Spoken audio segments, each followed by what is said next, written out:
E aí, galera, vamos começar? 19 horas em ponto. Primeiramente, eu quero agradecer aí a presença das pessoas que chegaram no horário. O evento, ele tem seguido uma prática muito bacana de cumprir o time box. E nós buscamos aí respeitar o tempo daqueles que estão aqui conosco. E eu gostaria de dar as boas-vindas a todos. Esse é o evento, o primeiro evento online Agile in the Jungle, no formato live. E aí, nós estamos aqui também para contar um pouquinho dessa história do Agile in the Jungle, que é um evento que veio de um formato presencial e devido ao momento de pandemia e impossibilidade de aglomerações, que é o que a gente gosta, a gente trouxe esse formato live para não deixar de compartilhar conhecimentos, práticas, experimentos, e é o que a gente mais gosta de fazer. Por quê? Porque está alinhado com o nosso propósito, que é incentivar e disseminar a cultura ágil e práticas ágeis aqui na região norte e no mundo inteiro, né? A gente vai ter aí palestrantes que estão em vários lugares aí desse mundão, tem gente até internacional, e isso a gente buscou sempre alinhado com esse propósito, tá? Seguindo em frente, apresentando a comunidade Agile Manaus. Para quem não sabe, ou é novo por aqui, o Agile in the Jungle, ele é um produto dessa comunidade. A comunidade Agile Manaus, ela é uma comunidade que fomenta a agilidade aqui na região. Então, quem ainda não conhece ou não participa da nossa comunidade, tá aí o QR Code na tela e o link para participar da nossa comunidade no Telegram. Lá a gente joga muita informação bacana, tá? De experimentos e coisas que a gente acha legal, além do nosso encontro mensal, que são os meetups, tá bom? E aí, o que o Agile in the Jungle Live oferta, né? Nós oferecemos aqui 5 palestras no total. Hoje nós estamos no último dia de evento, então são 2 palestras hoje, 3 open spaces e 6 horas de muito conteúdo interessante aí, que vale a pena a gente reforçar o quanto a gente achou valioso ter todos esses temas que aqui são apresentados. E sobre a nossa agenda, né? Nossa agenda, como eu falei, a gente buscou a pontualidade aí, iniciar às 19 horário de Manaus, tá? E a primeira palestra com o nosso querido Michel aí, Michel Goldenberg, e vai falar sobre Back to the Future, o que deu errado no Agile. Então, é uma provocação, assim, já no tema, né? Então, estou muito curiosa, espero que vocês também estejam aí curiosos com essa temática do que deu errado no Agile, também quero descobrir o que é, tá? Seguido da palestra, a gente vai ter um intervalinho aí de 5 minutos, onde a gente vai dar uma esticada nas pernas, beber uma água, entendeu? Dar uma pensada naquelas perguntas que a gente quer respostas no Open Space. E após esse intervalo, a gente recebe a nossa segunda convidada, que é a Mariana Zapparoli. Mariana, que é uma querida, né, do mundo de agilidade, já veio no Agile in the Jungle do ano passado, fez sucesso total aí nas palestras, e hoje ela traz um tema muito interessante e que está muito em alta, de extremamente valor para a gente discutir, que é agilidade e diversidade, né? Onde elas se encontram na roda da transformação. Importantíssimo esse tema, também vou adorar conhecer um pouco mais. Seguido da apresentação da Zapa, Zapparoli é uma querida, né? Então a gente chama ela carinhosamente de Zapa. A gente faz também um segundo intervalo e parte para o Open Space. Open Space é um momento muito valioso, né? A gente vai estar aí com 90 minutos dedicado ao Open Space, onde a gente vai trazendo dúvidas, uma conexão dos congressistas com os palestrantes. Então, se preparem para o Open Space, fiquem até o final, que eu asseguro que a parte mais valiosa, né, é essa troca com os palestrantes e também com os outros congressistas. Tá bem? E seguindo em frente, eu convido vocês a ficarem confortáveis, se sentirem ambientados, né, para participar do evento. Então, escolha um ambiente que vocês curtam, seja confortável, arejado, ventilado. Quem está aqui em Manaus sabe que isso é difícil, um friozinho, mas busquem ficar confortáveis para aproveitar esse momento, né? Então, assim, quem aí hoje é sexta-feira, pegue aquela aguinha, tá aqui a minha, peça os comes e bebes, vai aí, pede um deliveryzinho e já fique prontinho para curtir o nosso evento. Também é importantíssimo manter o foco, né? Para você conseguir assimilar tudo que esse evento tem para ofertar de compartilhamento. É importante você deixar claro aí para familiares ou o que for, para que você tenha um tempo aí de dedicação, sem interrupção. E uma outra dica é deixar o celular no silencioso, tá? Evitar aqueles incômodos, né, de perda de atenção. Então, mantenha o foco aí para a gente conseguir assimilar o melhor. Beleza. Beleza? E agora, falando das ferramentas, eu convido a minha querida amiga, Luana Lobão, agilista também. Luana, conta pra gente aí um pouquinho como é que vai funcionar as ferramentas. Vamos lá, tudo bom, pessoal? Boa noite. A gente tem alguns experimentos para fazer com vocês, né? No momento do Open Space, a gente vai ter um momento para falar sobre, responder as perguntas que a gente for fazendo, né? Aí vocês podem fazer as perguntas direto nessa ferramenta do Slido. A gente vai também mandar os links para vocês ali no chat logo mais. Mas todas as perguntas que vocês forem tendo ao longo da palestra, já pode ir colocando lá, para que no Open Space elas já estejam todas lá, para que a gente consiga conversar e os congressistas também consigam trocar uma ideia, tá? E responder. Próximo slide. Beleza. Aí a gente pede para que, como é um evento que a gente está online já, né? Só que a gente gosta daquele calorzinho humano, se possível, coloca para iniciar o vídeo para que todo mundo consiga se ver, se olhar, né? Para que a gente consiga sentir um pouquinho mais próximo aí. Principalmente na hora do Open Space também, tá? Que é um momento onde a gente vai conversar ali e falar sobre as perguntinhas. Aí, para evitar acidentes, os nossos facilitadores vão deixar no mudo, tá, o Zoom de todo mundo, mas na hora do Open Space a gente vai deixar liberado para que vocês consigam desativar do mudo e fazer as perguntas e colaborar com o que for acontecendo ali no Open Space, tá? Beleza, então assim, não deixem de também comentar algo ali no bate-papo. A gente vai tentar ao máximo tentar identificar perguntas que estejam no bate-papo para passar para o Slido, caso vocês não consigam colocar as perguntas lá no Slido, ou prefiram ficar aqui na tela do Zoom colocando no bate-papo. Aí os nossos facilitadores vão colocar as perguntas no Slido, mas podem ficar à vontade para usar bate-papo, já estou vendo que tem muita gente usando aí, então continuem. Então, no Open Space é aquele momento onde a gente vai falar sobre as perguntas e respostas. Então, podem conversar, networking, deixem a câmera ligada, sintam-se à vontade, como se a gente estivesse face a face numa sala grande, tá? Outra coisa interessante é que a gente criou um grupinho lá no LinkedIn para formar uma rede, né, de networking do evento. Já tem bastante gente lá, então pode se conectar lá com a gente também, porque a gente vai ficar mandando informações. De repente, as perguntas que não foram respondidas nesses dias, a gente pode colaborar lá no evento, no grupo do LinkedIn, para a gente responder e todo mundo conversar. Então, se conectem, se conecte com os outros participantes, por favor. E outra coisa que a gente adora são os feedbacks. Fiquem à vontade para nos mandar feedbacks durante as palestras, tá? Nos intervalos, no final, a todo momento. Podem mandar feedbacks para a gente sobre esse dia de hoje. Fiquem à vontade, a gente adora receber. Até porque a gente vai ter o evento em março e é muito importante a gente receber esses feedbacks para já melhorar algo que precise melhorar para o próximo evento. Vai lá, Ju. É isso aí. Obrigada, Lu.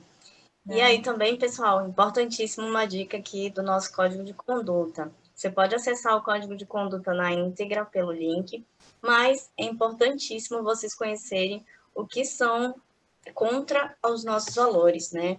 Então, o que nós não gostaríamos de ter aqui? Comentários verbais ofensivos relacionados ao gênero, identidade de gênero, expressão, idade, orientação sexual, deficiência, aparência física, tamanho corporal, cor da pele, etnia, religião e escolhas de tecnologias, além de intimidação deliberada.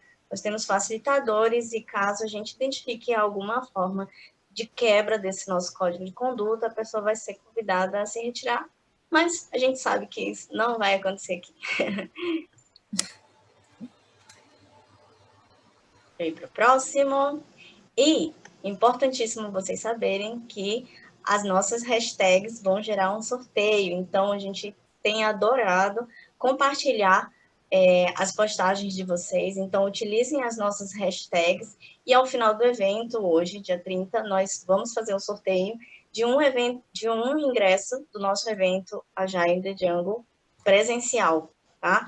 Então, a cada um dia de evento, você tem a oportunidade de ganhar aí um ingresso para aquelas pessoas que fizerem check-in em pelo menos um dia, tá? Então, são 3 ingressos no total, sendo que você pode estar ganhando aí através da nossa hashtag e pelo check-in. Isso. E também os nossos apoiadores. São grupos de empresas e comunidades no qual a gente identificou alinhamento com o nosso propósito em formato geral, né? Então, a gente tem aí um profundo agradecimento por esses apoiadores.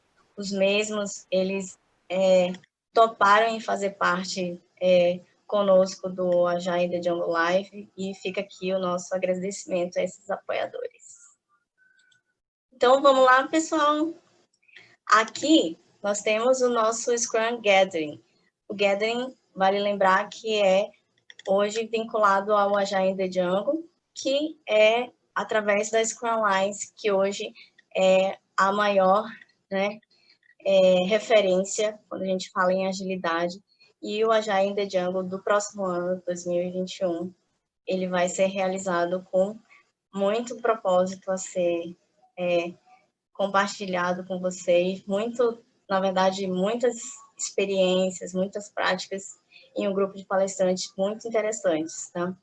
Então, quem ainda não conhece o Agile in the Jungle no formato presencial, clica aí no link, no nosso QR Code, para conhecer e já se programar para março de 2021. Sem mais delongas, boas-vindas. Michel, tudo bem? Tudo ótimo. Agradeço a presença de todos e vamos embora. Vamos começar o nosso evento. Perfeito. Vamos dar o acesso de compartilhamento ao Michel. E eu vou começar agora. Deixa eu pôr meu timer. Bom. Perfeito. Bom dia, boa noite, pessoal. Obrigado por ter vindo. O tema da minha palestra é um pouco atípico, tá? Eu sei que vocês estão acostumados com palestrantes trazendo coisas novas, trazendo novidades, mostrando para vocês tudo que é muito moderno do Agile. Né?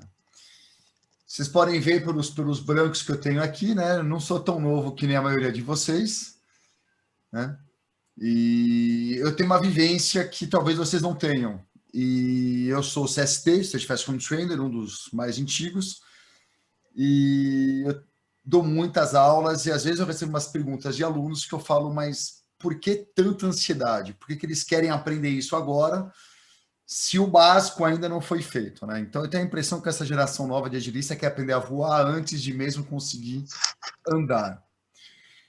E é por isso que quando o pessoal do Agile in the Jungle me chamou para palestrar, eu falei, pô, legal, palestra curta, direta, e é um tema que eu gosto, né? Mostrar um pouco para vocês como que era.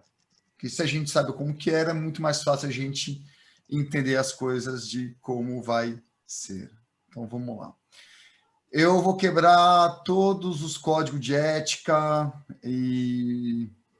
Infelizmente, primeiro slide já tem um palavrão, vai ter um slide mais à frente com nude. Me desculpem, eu sou o Michel, faz parte, eu sou assim. E aqui já tem nude, né? Aqui já tem 2 homens pelados, né?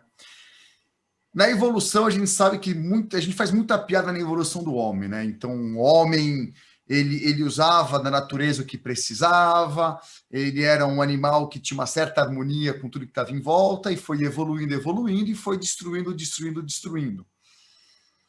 E no Agile, a gente teve harmonia no passado, e hoje em dia, a gente se tornou um novo problema. E isso me preocupa muito. Então, eu não posso falar essa palavra, começar com M, né? Então, eu vou falar que deu ruim, deu mal, né? Porque se eu falar deu merda, o pessoal depois vai falar que eu falei palavrão durante a palestra e aí vai ficar complicado. Então, me ensinaram que em vez de falar palavrão, tem que falar poxa. Então, vou continuar explicando para vocês aqui. Então, poxa, poxa, poxa, poxa, poxa. Poxa, poxa, poxa. Eu sei falar sem palavrão. Vamos lá. Então, primeira coisa, a gente vai voltar para um ano muito importante, 1991. O que aconteceu nesse ano?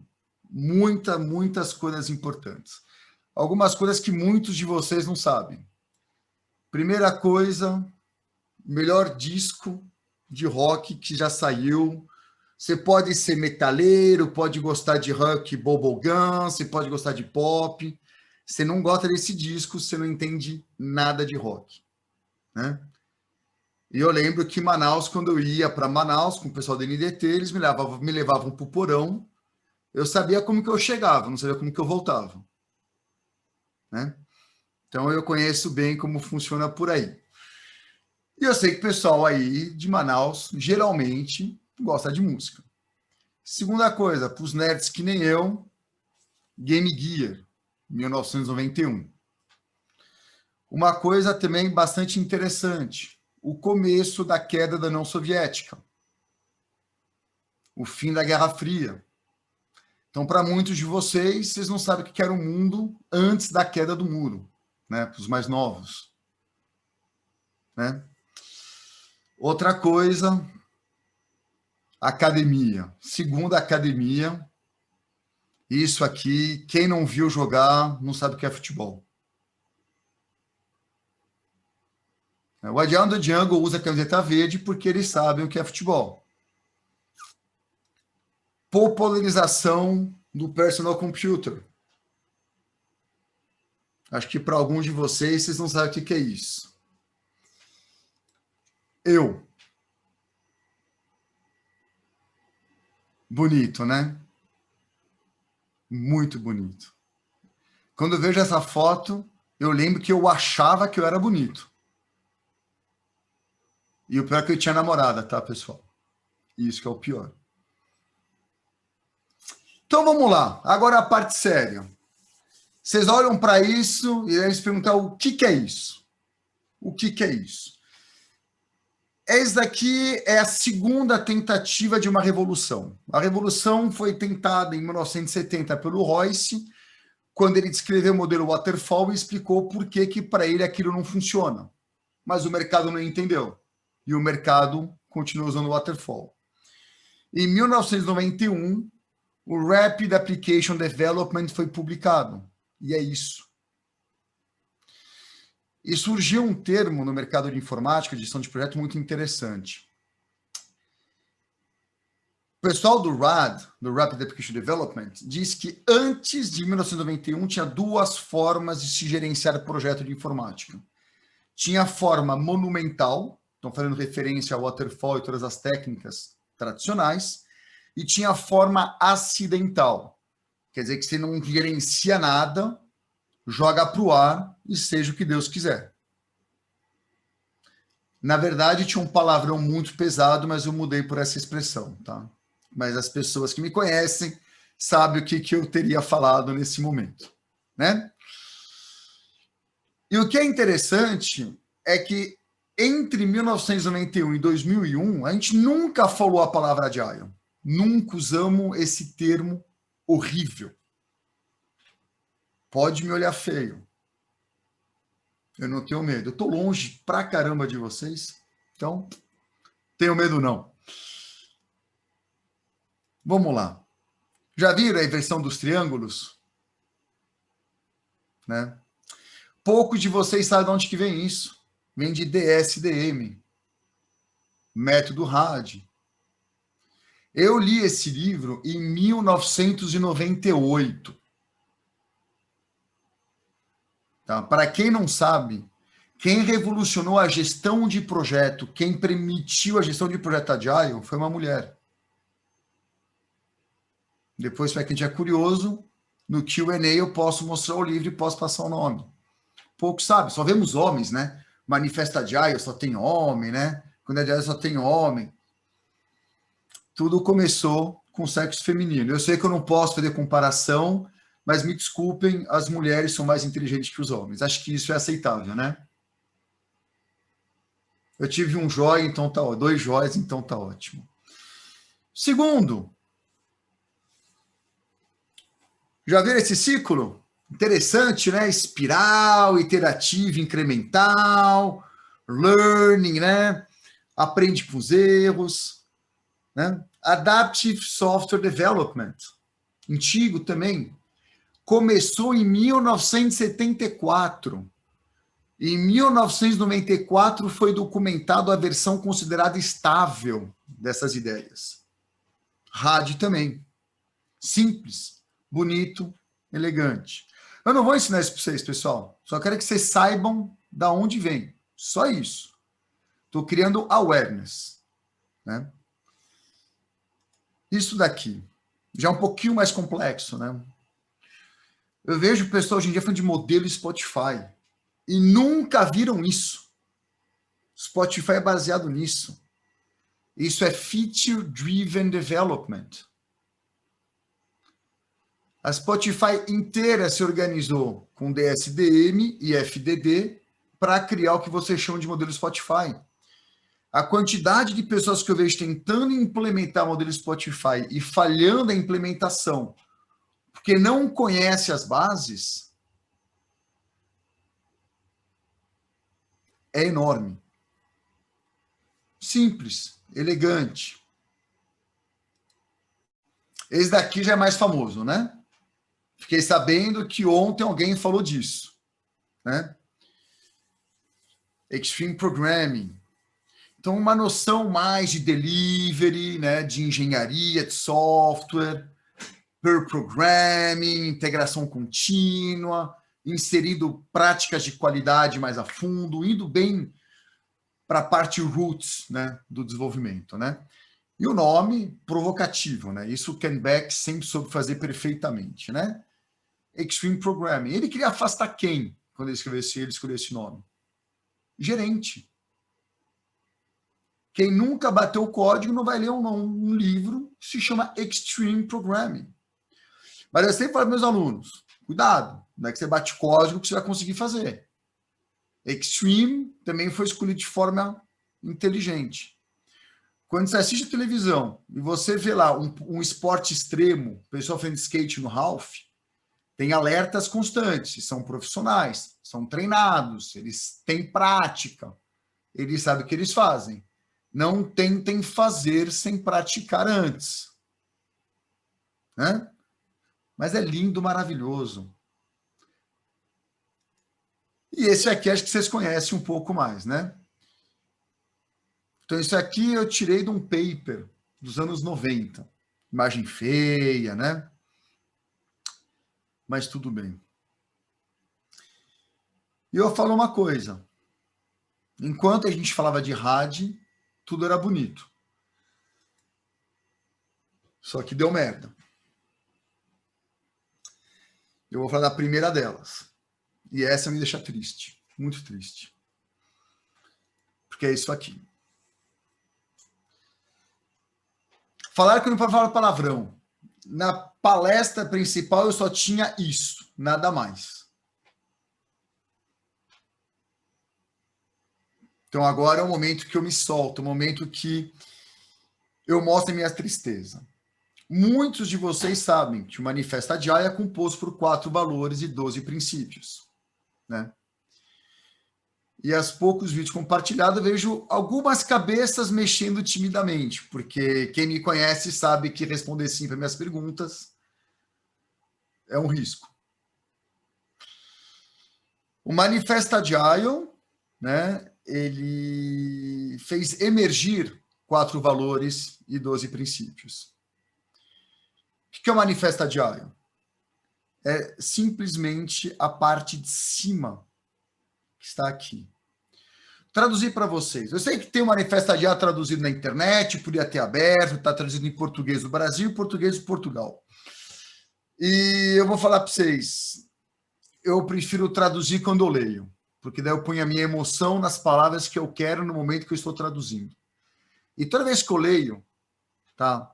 São 3 linhas, mas são 3 linhas tão complexas que cada vez eu vou pôr ênfase em palavras diferentes.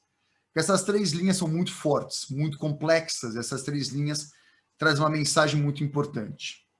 Então, vamos lá. Estamos descobrindo. Então, o ING no inglês, para quem fez aula de inglês e lembra da gramática e dos verbos e tudo mais, né? A única parte que eu lembro, porque o resto não lembro de mais nada, quer dizer que já estávamos, estamos e vamos continuar fazendo. Tá? Melhores formas de desenvolver com o ING. Já fazemos no passado, estamos fazendo e vamos continuar fazendo. Um exemplo, Ken Beck bate código até hoje. Ron Jeffrey também. Eles fizeram essa promessa e cumpriram. Não todos. Tá? Não vou citar os nomes de quem não cumpriu. Software.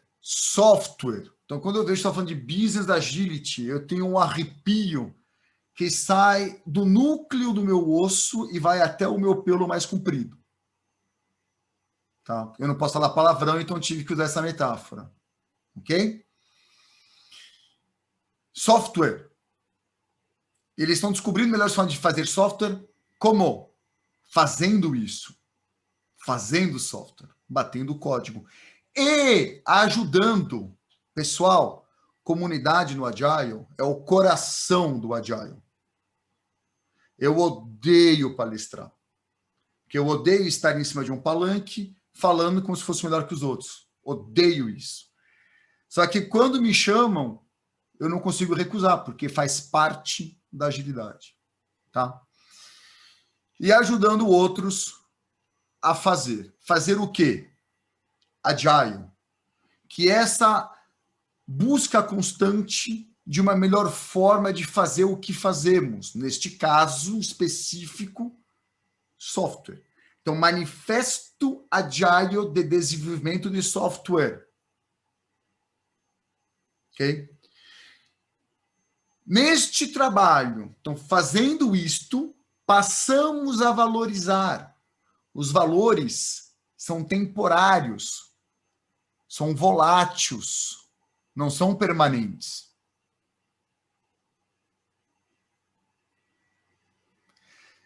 Para mim, que trabalhava na área, faz muito sentido, porque eu vivi a época que os valores da direita, eles eram... Esse aqui é meu timer, tá? Porque eu sou péssimo de gestão de tempo, então eu uso ferramentas. Agora eu tenho mais 10 minutos, eu sei.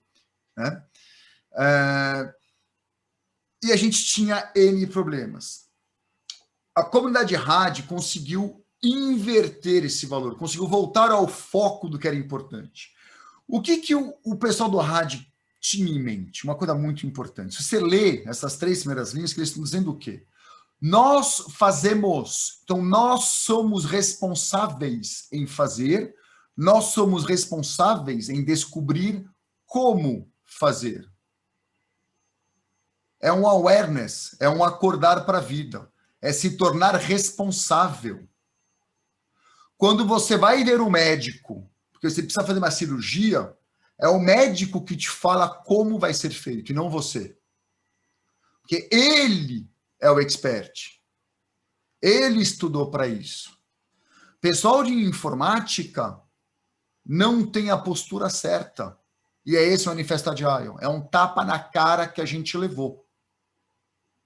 O RAD já foi o tapa na cara. O Manifesto Agile foi o tapa na cara para quem não conhecia a RAD.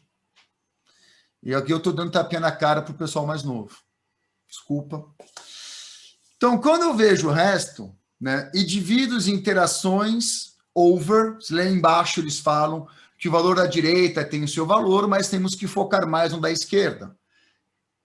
Processos e ferramentas. Processos são importantes, ferramentas são importantes, desde que elas ajudam e permitem os indivíduos a colaborarem. Aí eu vejo aí eu mudei para maldito, tá? Acho que isso é aceitável. Scrum Master, que se diz Scrum Master, com aspas bem grandes, né? E vai fazer a implementação do Agile, o Agile, na equipe. E a primeira coisa que esse Scrum Master faz é instalar Jira. Bota no saco. Capitão Nascimento. Não tem que ter dó, não. Jira não é ruim. Ixi, vocês estão gravando, né? Putz, vai ter gente que vai falar, nossa, Michel, você não falou mal de Jira. Não, Jira não é ruim. Quem é ruim é a pessoa que vai instalar a ferramenta antes do processo da equipe emergir. Toda ferramenta que vem para ajudar é boa. Toda ferramenta que vem para impor é ruim. É isso o valor. E na época, quem viveu essa época, a gente vai Clear Case, Clear Quest, Documentum, umas ferramentas que se vocês vissem o que a gente chegou a usar, vocês vão falar, não, como vocês trabalhavam? Chorando, muito. Que era bem complicado. E vocês estão trazendo isso de volta. Vocês estão trazendo isso de volta. Segundo, Working Software over Comprehensive Documentation. Nosso foco é fazer produto ou fazer software. Aí eu vejo o pessoal lá com técnicas de design thinking extremamente bem estruturadas, bem montadas, lindas, maravilhosas, com 750 cores de post-it, com caneta que tem cor até que não existe na Terra, né? Cadê o software? Ah, mas a gente faz brainstorming descalço. Mas cadê o software? Desculpa, eu falei, provocativo. Customer Collaboration over Contract Negotiation. Aí eu vejo o Scrum Master ressuscitar uma coisa chamada DOR e chega para o PO e fala, se você não fizer isto, não fale com a equipe. Pessoal, a DOR, quando foi inventada, era para ajudar o Product Owner e a equipe a colaborarem. Não é para separar as pessoas, né? São exemplos, eu tenho milhares, né, os que estão vindo na minha cabeça agora. O último é sempre o mesmo. Responder à mudança mais que seguir o plano. Aí eu vejo o Scrum Master que acha que leu o Scrum Guide. Eu falo acha. Tá? Se quiser, a gente pode ler junto depois no Q&A. Aí o PO vem e fala, olha, a gente teve uma mudança de orientação de negócio da empresa, eu precisaria estar fazendo umas mudançazinhas aqui. Né? Pequenas. Aí o Scrum Master fala, não. Sprint planejado é sprint imutável. Tem gente rindo já, né? Tem gente que conhece esse Scrum Master, né? Pessoal, o Scrum Guide diz que nenhuma mudança que vai colocar a risco o objetivo do sprint é aceita. Mas se precisar por questões maiores, tem interrupção anormal. O próprio Scrum Guide fala que todo dia a equipe faz o Daily Scrum para rever o plano e ajustar com relação às mudanças necessárias. Mas tem pior, pessoal. Isso aí é só o Scrum Master ruim, que não consegue ler 16 páginas. Eu sei que 16 páginas é muito. Mas são 16 páginas. Tem pior.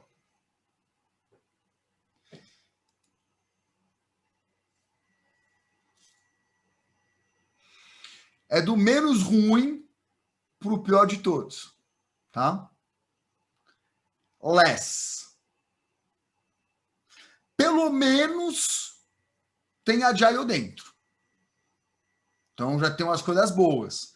Tem colaboração, tem foco em equipe, tem umas coisas boas, você acha ali. E pelo menos, se você ouviu o Les pelo BassVod, que é melhor do que pelo Craig Larman, tá? Dica que eu dou para vocês, quando vocês forem ver vídeo, escolha o Bass, que ele é um pouco mais flexível. O Bass diz que o objetivo principal do Les é desaparecer. Você usa o Les para tirar o Les, para tirar o scaling. Ele é um mal necessário. Você errou tua gestão, use-o, mas aprenda a viver sem. Isso daqui eu não consigo entender o que é, tá? Mas, infelizmente, né, primeiro tem um logozinho, os Comorg, então a gente entende que a gente não entende, né? Que acho que nem eles entendem o que está lá. Isso eu tenho direito, né? Eu sei que é religião, mas a gente faz tudo parte da mesma seita, né?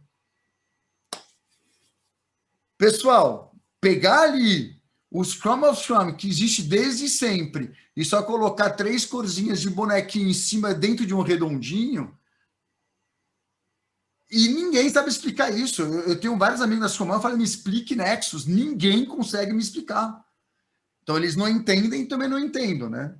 Se alguém entender de Nexus, por favor, no Q&A, me ensine. Eu quero entender, que os outros eu entendo, por isso que eu sei porque eu não gosto. Então, como eu não entendo o Nexus, eu não posso piorar ele no meu ranking, então ele fica aqui. Ok?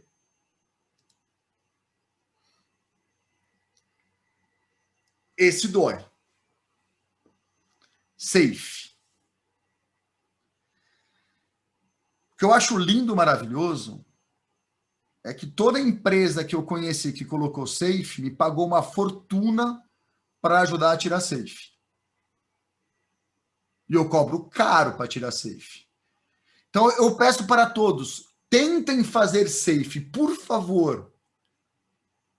Minha família agradece. Ok? Tô brincando. Primeiro, tá na versão 5, eu acho, né? E toda vez o pessoal do Safe fala, achamos a solução para o problema. Se você acha a solução, você não tem uma versão nova a cada mês, né? A gente está brigando entre a gente que tem um novo Scrum Guide a cada 3 anos, a gente briga porque a gente está querendo tirar o nome equipe de desenvolvimento. Não posso falar, eu assinei no NDA. Desculpa, pessoal, não falei isso, apague do vídeo, né? Isso todo mundo já sabe, todo mundo já spoilou que está tendo essa briga no Scrum Guide de novo. O resto eu não posso falar, porque o resto é surpresa. E a gente está brigando porque a gente só está simplificando o Scrum Guide, né?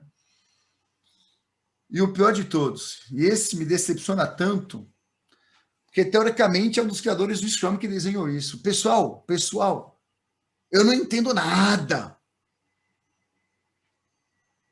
Era tão simples, era tão bonito, era tão eficaz, era tão human-centric. Olha isso. E me desculpa, o pessoal não consegue fazer programação em par e quer usar Scrum no comitê de direção da empresa. Depois não sabe por que deu merda, né? Desculpa, eu estou atrasado, então vou deixar aqui a época feliz, quando a gente não tinha problemas, a gente não se preocupava com nada. Minha preocupação era tocar na minha banda e me divertir. Então é isso. Falei um palavrão só. Tá bom, né? Tá perdoado, tá perdoado. Tá perdoado. Super obrigada, Michel. Obrigado a vocês. Muito bom as provocações e também o histórico de tudo aí, hein? Quiserem Valeu. os livros, eu passo todos durante o Q&A. Não tem problema. Isso. Lu, vamos colocar na tela aqui o QR Code de feedbacks e também o link do Slido, para a gente enriquecer lá o nosso Open Space. Vamos, aqui. A gente vai dar um minutinho de intervalo, pessoal. E aí, enquanto isso, eu convido vocês a clicarem no nosso link de feedbacks. Então, como a Lu falou, feedback a gente considera um presente. Então, por favor, compartilhem as percepções de vocês para a gente evoluir. E também enriquecer o Open Space através do Slido. O Slide é uma ferramenta que a gente está utilizando para vocês jogarem as perguntinhas. E aí, no Open Space, nós vamos aí estar ranqueando através de um likezinho. Então, coloca a pergunta, tem um likezinho ao lado, e aí a gente vai conseguir ranquear para iniciar o nosso Open Space. E é isso, 1 minutinho de intervalo. Valeu! Vamos lá.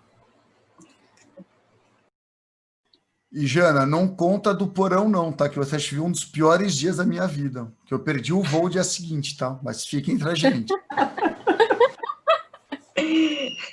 Vou ter que lembrar disso, gente. Famoso, Isso, né? Abafa aí. né? Mais de uns A gente 11 fala em anos. off que tá gravando isso, tá? Isso. Enquanto isso, vou pegar uma aguinha, pessoal. Convido todo mundo a fazer o mesmo, esticar as pernas. Vamos lá, que já já a Zaparoli está entrando aí.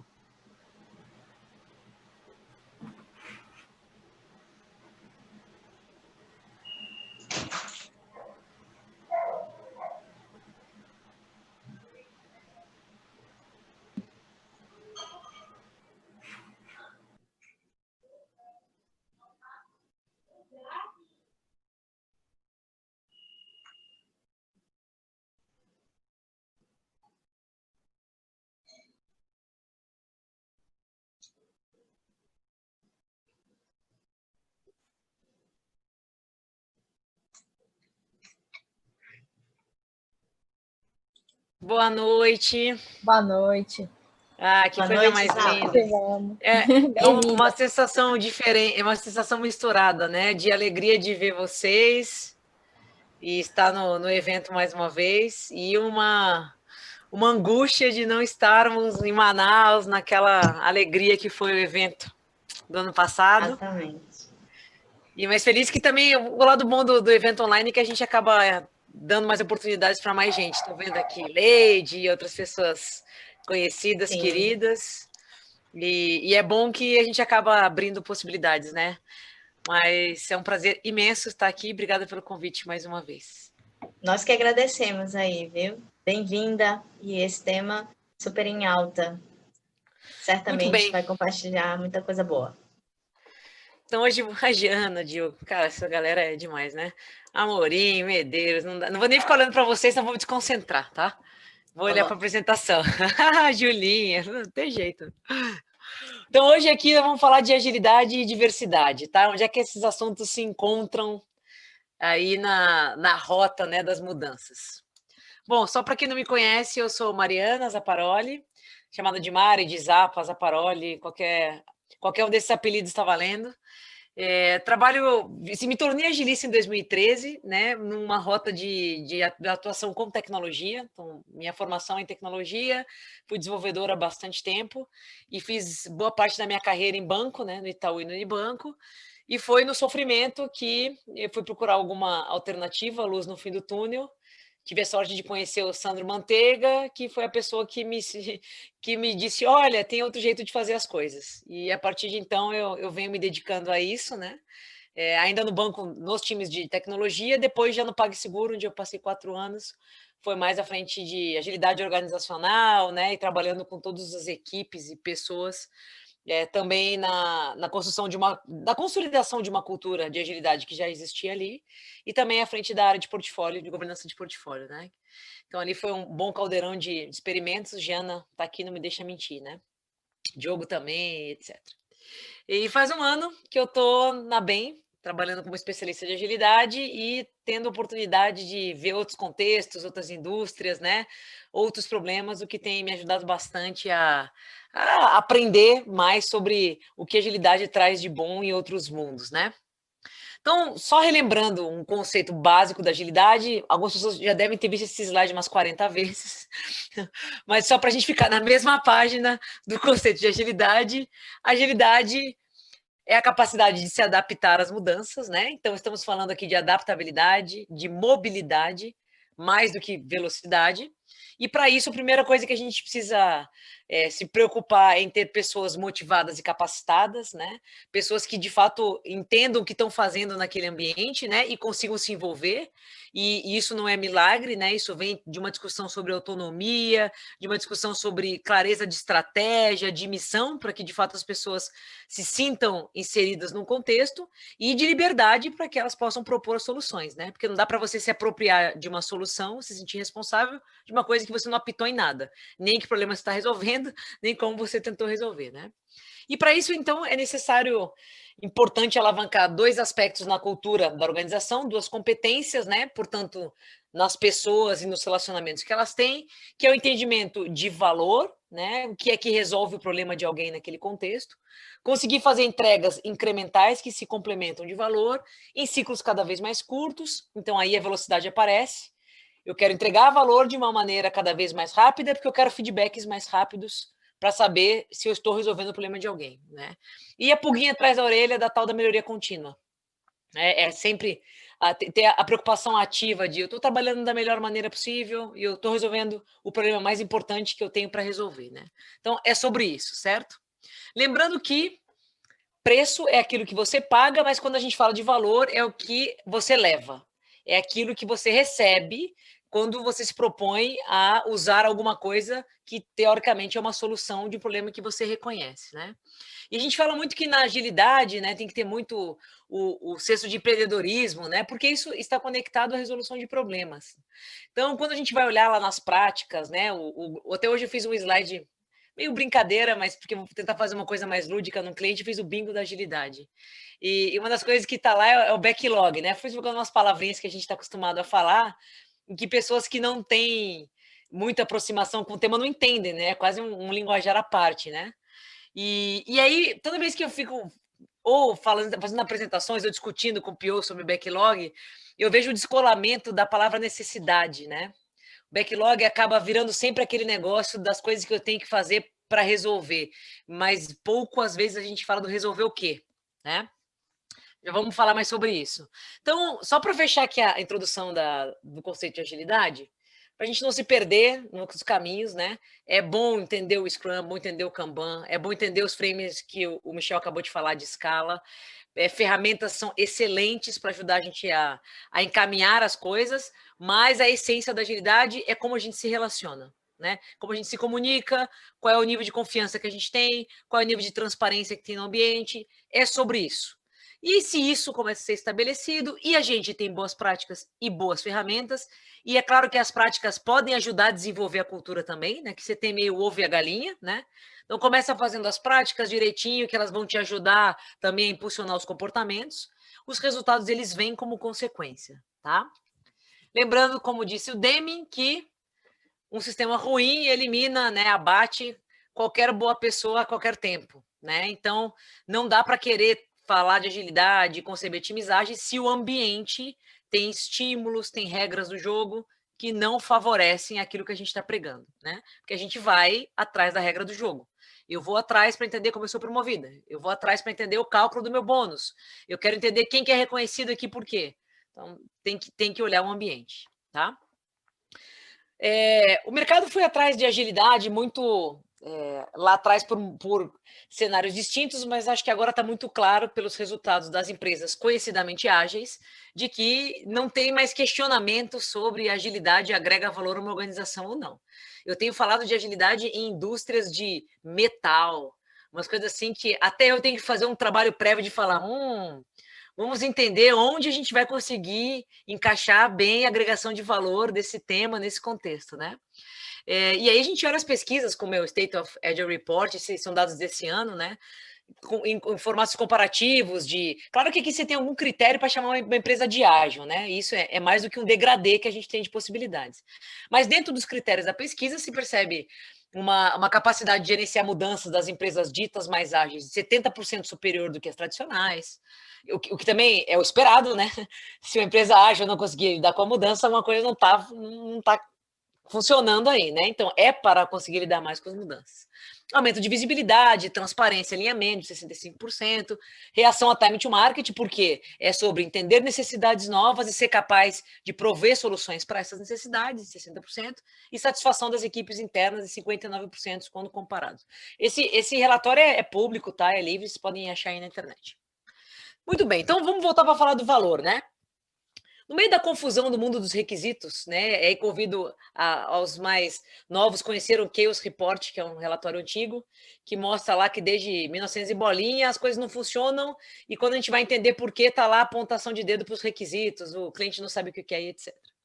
Então, em 2010, veio um carinha aqui, o Alexander, e disse no seu Business Model Generation o seguinte, olha, se você quer oferecer produtos e serviços para alguém, a primeira coisa é que o centro dessa conversa tem que ser a tal da proposta de valor.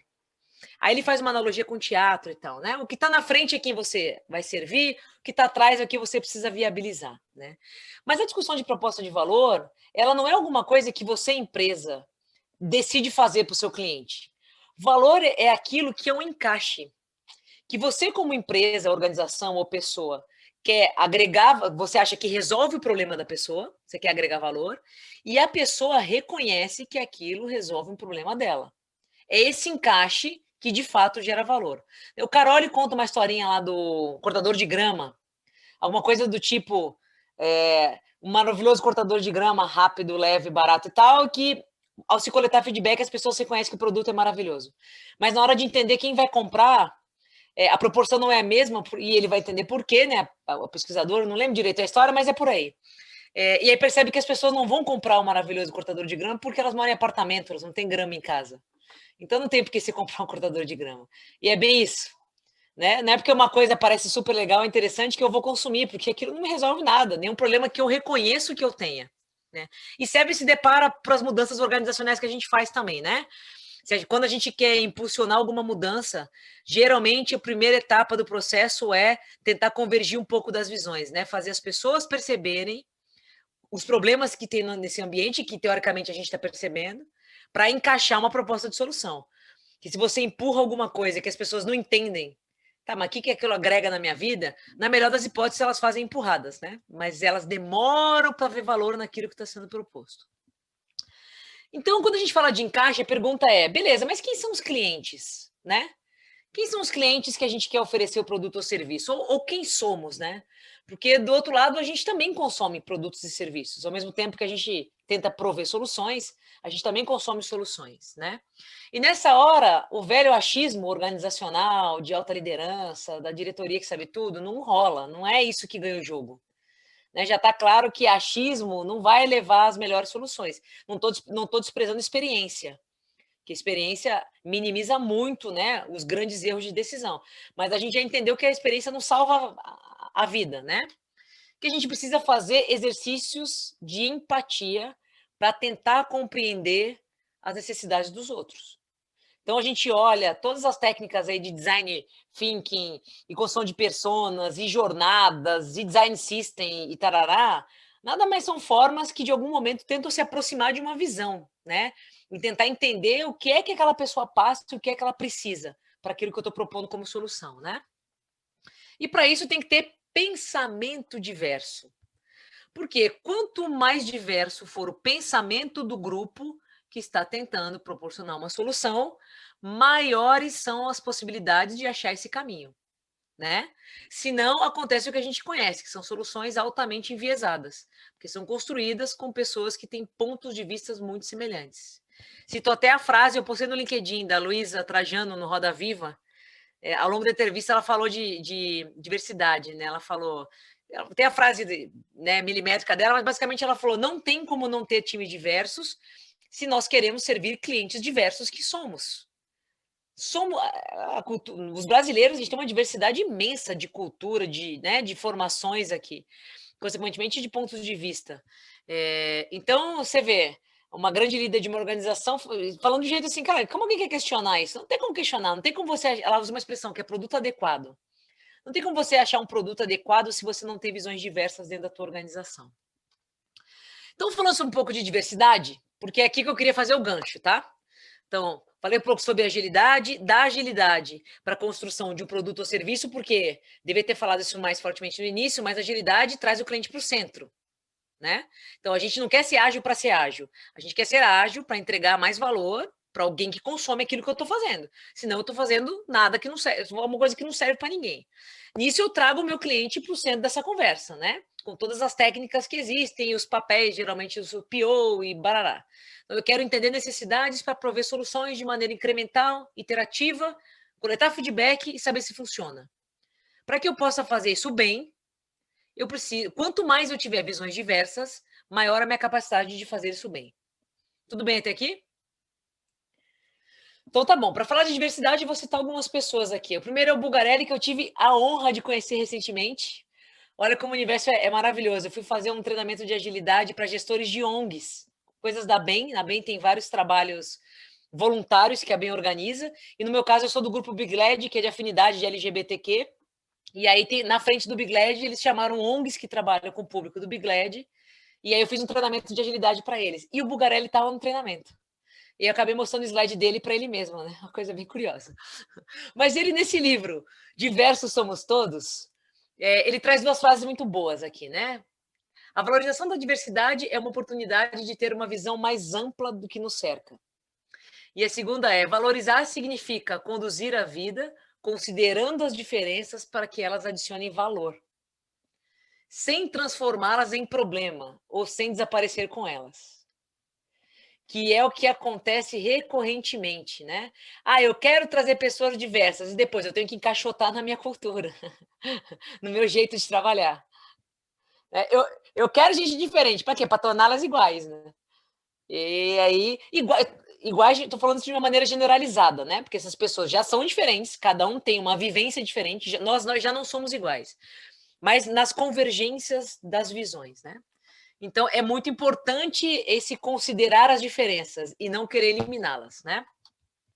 Segundo, é um post do Luiz Felipe LF Dias, que eu acho que ele está na ThoughtWorks. Lá no post ele cita as fontes de onde ele tira essas conclusões, tá? Que eu não quis ser exaustiva aqui, mas os fatos, a partir das pesquisas que ele faz, dizem o seguinte: ambientes multiculturais estimulam a criatividade por serem mais propícios a considerar e combinar diferentes perspectivas e pontos de vista. Que parece meio óbvio, né? A criatividade vem da soma do pensar de forma diferente. A simples interação entre indivíduos diferentes força o grupo a se preparar melhor. Isso é muito bom. Antecipar pontos de vista alternativos e entender que chegar a um consenso demanda esforço. Quando a gente tem o mesmo ponto de vista, é muito fácil defender uma ideia. Não precisa nem defender, na verdade, né? Porque já está todo mundo alinhado. Agora, quando você tem visões divergentes, é preciso se preparar, aprofundar, antecipar, para que isso, de fato, seja uma discussão de convergência depois. Então, isso nos força a entender melhor o nosso próprio ponto de vista, o que é bastante poderoso, né? E quando a gente olha para o passado recente, né? A gente, estou falando de 2019, a gente viveu polêmicas e discussões tipo essas daqui, né? As capas de revistas dos brasileiros do ano, todos pessoas brancas, o ano dos unicórnios, né? Só homens, né? Como se não tivesse nenhuma rara mulher empreendedora nesse país, né? E de fato a gente vê como é difícil, porque quando elas surgem, a gente vê o boom que elas fazem, tá aí. Eu não vou entrar na polêmica da Cris Junqueira do Nubank recente, né? Porque eu acho que a polêmica já vale por si só, de tanto que tem se falado disso, tanto internamente quanto na mídia. Então, aqui eu vou recortar o fato da Cris Junqueira ser uma empreendedora mulher, que isso é muito difícil da gente ver, uma presença forte numa instituição financeira. Então, é dessa figura, de uma empreendedora que eu vou falar, que é um bom exemplo, tá? Que é tão difícil a gente ver mulheres à frente de organizações em destaque. E também, recentemente, teve a menina lá do Dindim, que são duas fundadoras também, que o Bradesco comprou, que ela acabou ganhando destaque na mídia. Mas você vê, eu consigo citar duas. Né? Quantas outras devem ter aí, né? Que são as duas que a mídia deu destaque. Então, ainda tem uma desproporcionalidade muito grande de destaque, depois eu vou mostrar os números também, né, de frequência, né? quando a gente olha as organizações, quantos CEOs homens tem, quantas mulheres, então também você tem esse efeito de proporção, né? E isso é Dinheiro Empreendedores, essa maravilhosa, que além de ser todos homens brancos, eles ainda estão quase com o mesmo terno, né? Você vê o naipe do negócio aqui. Então é muito padronizado, né? É muito estereotipado a situação. Esses dias eu fui pesquisar um executivo no LinkedIn de uma empresa que tem falado muito de agilidade e que até já foi nosso cliente. E aí, entrei no LinkedIn dele, o cara tá lá naquela mesa enorme, com uma camisa, com uma gravata, extremamente formal, né? E é o nome, dentro da organização, ele é o nome da nova organização. Cara, sabe assim, não combina, assim? Você fala... É difícil, né? É difícil a gente pensar no novo quando a gente olha e vê muito velho, né? E é um pouco disso que eu vejo nessas imagens aqui, né? Falando de empreendedorismo em 2019, você tem um monte de executivo com cara de executivão, assim, aquele estereótipo. E também isso aqui é uma foto de um programa de trainee, né, de uma grande organização que tinha uma quantidade bem razoável de pessoas e também nenhuma pessoa negra, que foi bastante discutido, porque essa organização também tenta bastante na mídia falar de diversidade e trazer à tona, traz imagens de pessoas negras e tudo mais, mas quando a gente olha o programa de trainee, né, que tem muito esse conceito de uma nova geração na organização, de pessoas que vão ter caminhos acelerados, né, que tem oportunidade de rotacionar e tal, a gente não vê essa mesma diversidade aparecendo. Então, como é que você quer plantar um futuro diferente se os seus passos para eles continuam iguais, né? Agora, já em 2020, a gente vê polêmicas mais interessantes, né? De processos seletivos mais focado em diversidade, né? Direcionados. Como foi toda a discussão do Magalu, que foi uma belíssima atuação, eu acho, da Magalu em relação ao retorno todo que foi dado aos questionamentos e agressões. Inclusive, eu nem vi Facebook, mas no próprio LinkedIn, tinham agressões ali muito desproporcionais, assim. Eu cheguei a entrar em alguns perfis para dar uma olhada e ver, oi, né? Quem são essas pessoas que têm esse nível de agressividade e, enfim, é chocante como a gente ainda vê, como a gente está distante de uma equidade de visões, né? A Gerdau, né, com o futuro para mulheres, enfim, a Bayer, que depois eu entendi até, acho que o programa da Bayer veio primeiro que o da Magalu. Eu vi o Banco Votorantim abrindo estágio só para meninas também em tecnologia. Enfim, vemos agora algumas ações mais incisivas para tentar reequilibrar a balança, né? Porque eu acho que também é muito difícil a gente reequilibrar uma balança se todos os fatores ou muitos fatores envolvidos levam sempre ao desequilíbrio. Então, você precisa meter a mão em alguma variável, senão o de amanhã vai ser igual a hoje. Você não tem alterações no ecossistema que te levem a um resultado diferente, né? Aquela velha frase que a gente fala, como é que você quer ter resultados diferentes fazendo as mesmas coisas? Né? Não funciona. Esse aqui é o estudo da BEM, que o PDF também está disponível gratuitamente na internet, chama Sem Atalhos, foi o estudo da BEM Company com o próprio LinkedIn, e olha que absurdo o que a gente enxerga em relação à representatividade feminina em cargos de liderança, né? Quando a gente parte de alunos universitários, em percentual da população, a gente tem até mais mulheres do que homens. Porém, olha o que vai acontecendo quando a gente olha as posições executivas nas organizações até chegar, né? Executivos, CEOs e presidentes de conselho. A desproporcionalidade aqui, ela é absurda, né? Não tem o que justifique isso. Né? Não tem a gente achar que tem variáveis que não são relacionadas a viés que fazem com que esses números sejam naturais. Como é que eu tenho 97% dos CEOs homens? 95% dos CEOs presidentes do conselho. Né? Como é raro ver uma Ana Karina, lá do BMG, mulher à frente de uma instituição financeira, estava no conselho, depois assumiu a empresa, dando a cara a tapa aí nas opiniões do movimento do banco. Raríssimo, raríssimo, raríssimo. Então, esse tipo de numerologia mostra pra gente que se a gente não mexer nas variáveis, a gente não chega lá. E tem caminho pela frente, ainda mais como os números estão mostrando agora pós-pandemia, que pós, né? Durante pandemia, de que a empregabilidade feminina retroagiu aos números de 20 anos para trás. Né? A gente tem uma saída violenta das mulheres do mercado financeiro, dadas as condições de home schooling, home office, e tudo mais. E quanto mais a pandemia perdura, mais a evasão de mulheres no mercado de trabalho.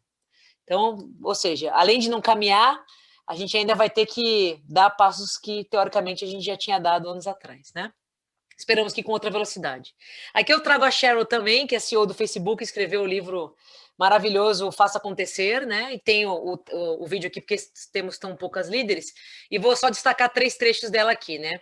Primeiro, as mulheres subestimam sistemicamente suas habilidades, não negociam por elas mesmas, e estudos apontam que 57% dos homens recém-formados negociam o primeiro salário, só 7% das mulheres fazem o mesmo. Os homens atribuem seu sucesso a eles mesmos, e as mulheres a fatores externos. Se você perguntar aos homens por que eles fizeram um bom trabalho, dirão, sou demais, obviamente. Por que você está perguntando? Se você perguntar o mesmo às mulheres, elas dirão que alguém ajudou, tiveram sorte, trabalharam duro, etc. Por que isso importa? Importa porque ninguém chega ao escritório principal sentando ao lado e não à mesa. E ninguém é promovido se não acreditar que merece sucesso, ou se não entender o próprio sucesso. Então aqui tem um recado dela para nós mulheres, né?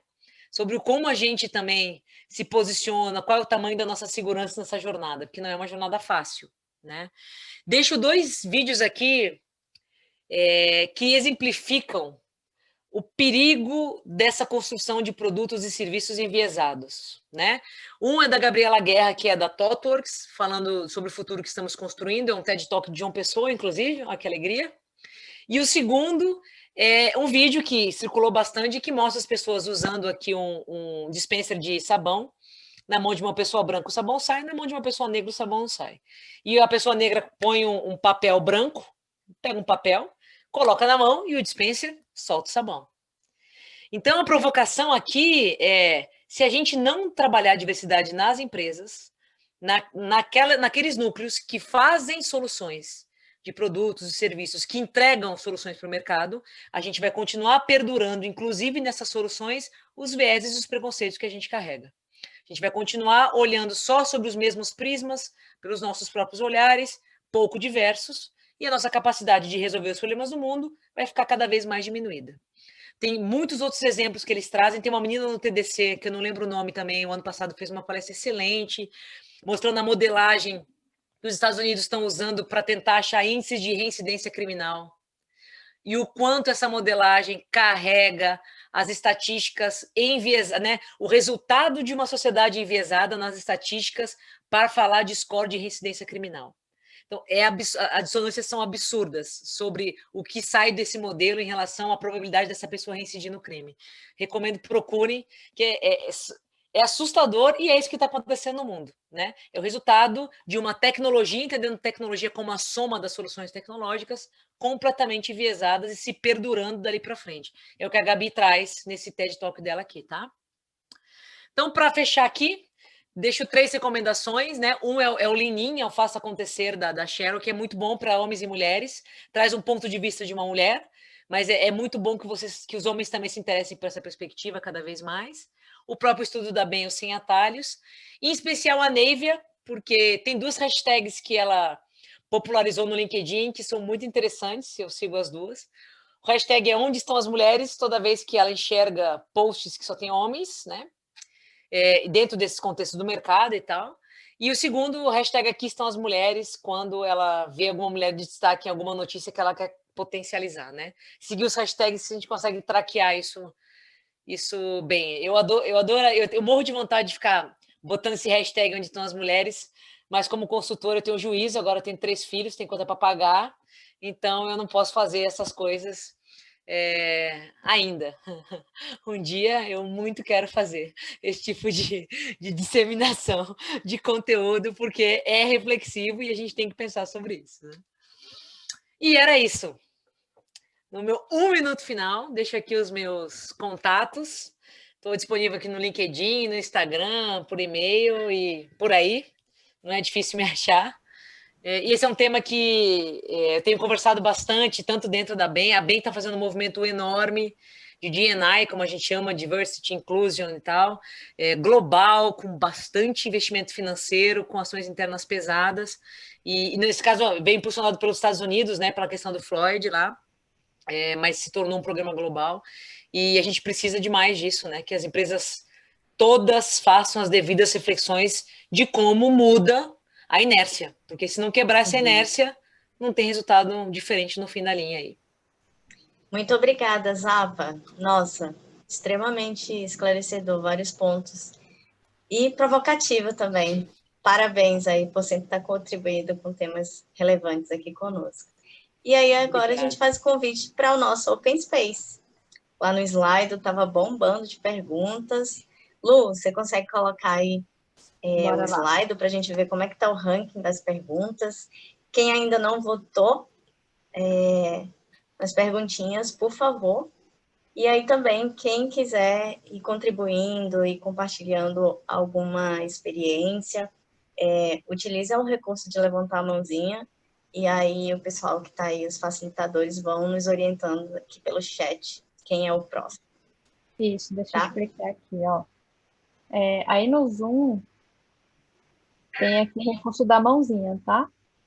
Então, à medida que a gente for lendo aqui as perguntas, quem quiser colaborar com algo, é só clicar na mãozinha, como a Ju falou, tá? Vamos lá para as perguntas. Opa.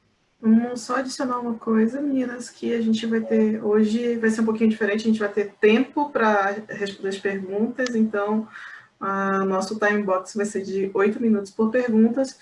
Assim que terminar, a gente passa para a próxima, para a gente poder ter bastante perguntas e a gente poder passar por todas possíveis, tá bom? Começa aí. Ótimo. Então, tem a primeira aqui, né? Acredito que seja para o Michel. E para todos que estão participando também, obviamente. Então, você acredita que a agilidade apenas deve focar na área de desenvolvimento de software? Então, essa é a pergunta que mais me fazem, tá? O negócio é muito simples, tá? A agilidade deixou muito claro. Deixou muito claro que o que é o Agile. Então, só está falando de diversidade e tudo mais, vamos lá. A profissão mais reprimida que existiu em toda a história do mundo moderno é simplesmente o pessoal da informática, ok?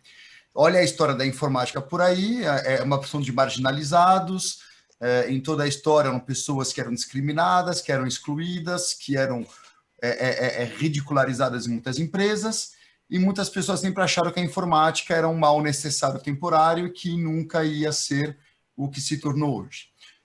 Toda vez que você fala com alguém que não é da área, fala, mas eu tenho um sobrinho que faz um jogo no iPhone, mas mexer no Excel todo mundo sabe, né? Então, o pessoal da informática sempre foi forçado a usar processos de gestão de pessoas de fora para fazer o trabalho, sendo que as pessoas de fora nunca se interessaram em como o trabalho da informática funciona e vieram querer dar opinião para o pessoal de informática e como que essas pessoas têm que trabalhar. E o RAD, o Adaptive Software Development, DSDM, Scrum, Extreme Programming, tudo isso é uma mensagem direta do chega, basta, né? E o Manifesto Agile é um chega, basta ainda mais forte. E o Manifesto Agile fala, vocês querem? Vem trabalhar com a gente. Não vem falar o que devemos fazer. Senta com a gente e vamos fazer juntos. Ok? Então, se é só para informática, desenvolvimento de software ou não, pouco importa, isso para mim pouco importa, mas eu acho uma coisa muito simples. Distorcer a agilidade da forma que se distorce hoje, eu acho inaceitável. Ok? Esse é meu recado. As pessoas se apropriam da agilidade de uma forma como se... Primeiro que eles não conhecem a história, não sabem de onde vem, mas se apropriam da agilidade de uma forma que é totalmente, na minha opinião, inaceitável e volto a desprezar os desenvolvedores, né? Volto a desprezar o pessoal da área de informática, né? Então, eu gostaria que ficasse só para desenvolvimento de software, tá? Eu gostaria, óbvio, mas eu não quero privar outras áreas de se desenvolverem e evoluírem. Simplesmente, se for para agilidade, é o quê? É uma adaptação do PDCA do DEME dentro da área da informática.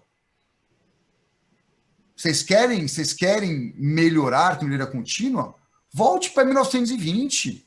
leia o PDCA, aprende desenvolvimento cíclico e cria o teu formato para vocês. Que nem o pessoal quer, desculpa, eu sei que muita gente vai ficar bravo comigo agora, né? O pessoal quer importar o toyotismo puro daquele jeito na informática, né? Com o Kanban de hoje. Tá bom, tente. Só que foi feito para a indústria. Então agora você está tratando pessoas como se fossem peças de uma indústria. Não foi feito para isso. Ah, mas a gente consegue adaptar. A única pessoa que eu vi conseguindo adaptar de forma correta a respeito das pessoas foi a Mary Poppendieck. O livro do David Anderson, Pessoas são Números. Me desculpem. Me desculpem. Mas façam. Eu não posso proibir as pessoas de fazer. Mas eu fico triste em ver isso acontecendo. Porque, sim, o toyotismo é o PDCA, mas para a indústria. E funciona perfeitamente. Ah, mas temos Lean RH. Tá, o Lean Mindset se aplica em tudo, mas não o toyotismo. Tá? O Mindset, sim. A cultura Agile pode se aplicar? Pode, mas vem do Deming. Então vamos voltar para a essência. Vamos voltar para a essência. Essa é a minha opinião. Mas é minha opinião. Beleza. Posso concordar e discordar? Quer contribuir? Você quer contribuir? Quero. Só nessa fala final, assim, eu sou uma total defensora de que o conceito de agilidade se aplica a qualquer contexto. Mas não acho que agilidade é time Scrum. E concordo com a fala do Michel de que o estilo David Anderson é tratar pessoas como números, e por isso que a gente vê a abordagem de facilitadores de Kanban tentando menosprezar a questão humana do processo. Né? E aí eu concordo. Aí, então, estamos falando de que pessoas são peças da máquina, e aí eu vou falar, então, de fluxo como se eu estivesse no processo industrial, que não é isso. Né? Uhum. Mas eu acho poderosíssimo quando a gente pega o Kanban e usa toda a estrutura de gestão visual, de métricas, e o que vem ali ao redor, né? O static, o flight levels, e o que nesse entorno para dentro dos contextos da agilidade. Então, para falar de trabalhos de processos cross, de áreas funcionais, ou até mesmo no próprio desenvolvimento de software, isso eu acho poderosíssimo, e hoje eu estou já meio na ponta oposta. Eu fico com dificuldade de achar que um time está conseguindo exercitar a sua agilidade se ele não enxerga o seu trabalho, não sabe o que o trabalho faz, não vê fluxo, não tem métrica, e está tentando fazer um iterativo, e tentando chutar o que vem de backlog, porque não sabe, não consegue trabalhar realizado. E isso já está começando a me dar um pouco de dúvida de, caraca, tem como fazer o Scrum sem os preceitos do Kanban e realmente entender que a gente está conseguindo reagir e evoluir como grupo? Então, eu acho o Kanban bem aplicado poderosíssimo, e acho que se aplica aos contextos mais diversos, assim. Então, bacana ter o contraponto aí. Deixa eu dar uma resposta em cima disso rapidinho, porque... Por favor. Foi feito durante uma década inteira antes do Manifesto Agile ser escrito. Por que funcionava? Um fato muito simples. A agilidade requer pessoas com maturidade. Quando você começa a pôr técnicas, que nem o Kanban, de command and control, porque os argumentos que foram feitos é de controle de tempo, controle de fluxo, em cima das pessoas, é que as pessoas não têm a maturidade em fazer o que elas se responsabilizarem em fazer. Então, o problema não é um problema de processo, é um problema de maturidade. Se você não educa as pessoas para elas terem maturidade, você vai ter que colocar técnicas, desculpe o termo, precárias, que nem as dos David Anderson, para você controlar as pessoas. E até o flight level. Considerar pessoas como engrenagem de indústria é a maior falta de respeito que existe na face da Terra. Beleza. Valeu aí os pontos. Galera, é muito importante também as outras pessoas levantarem a mãozinha aí para compartilhar. Eu vou para a próxima pergunta, né? Que é qual a sua opinião... Temos mais uma pessoa que pediu, o Carlos. Isso. Só para finalizar. Para finalizar nessa mesma pergunta? Beleza, vamos lá, Carlos. Tudo bem? Compartilha aí conosco a tua opinião.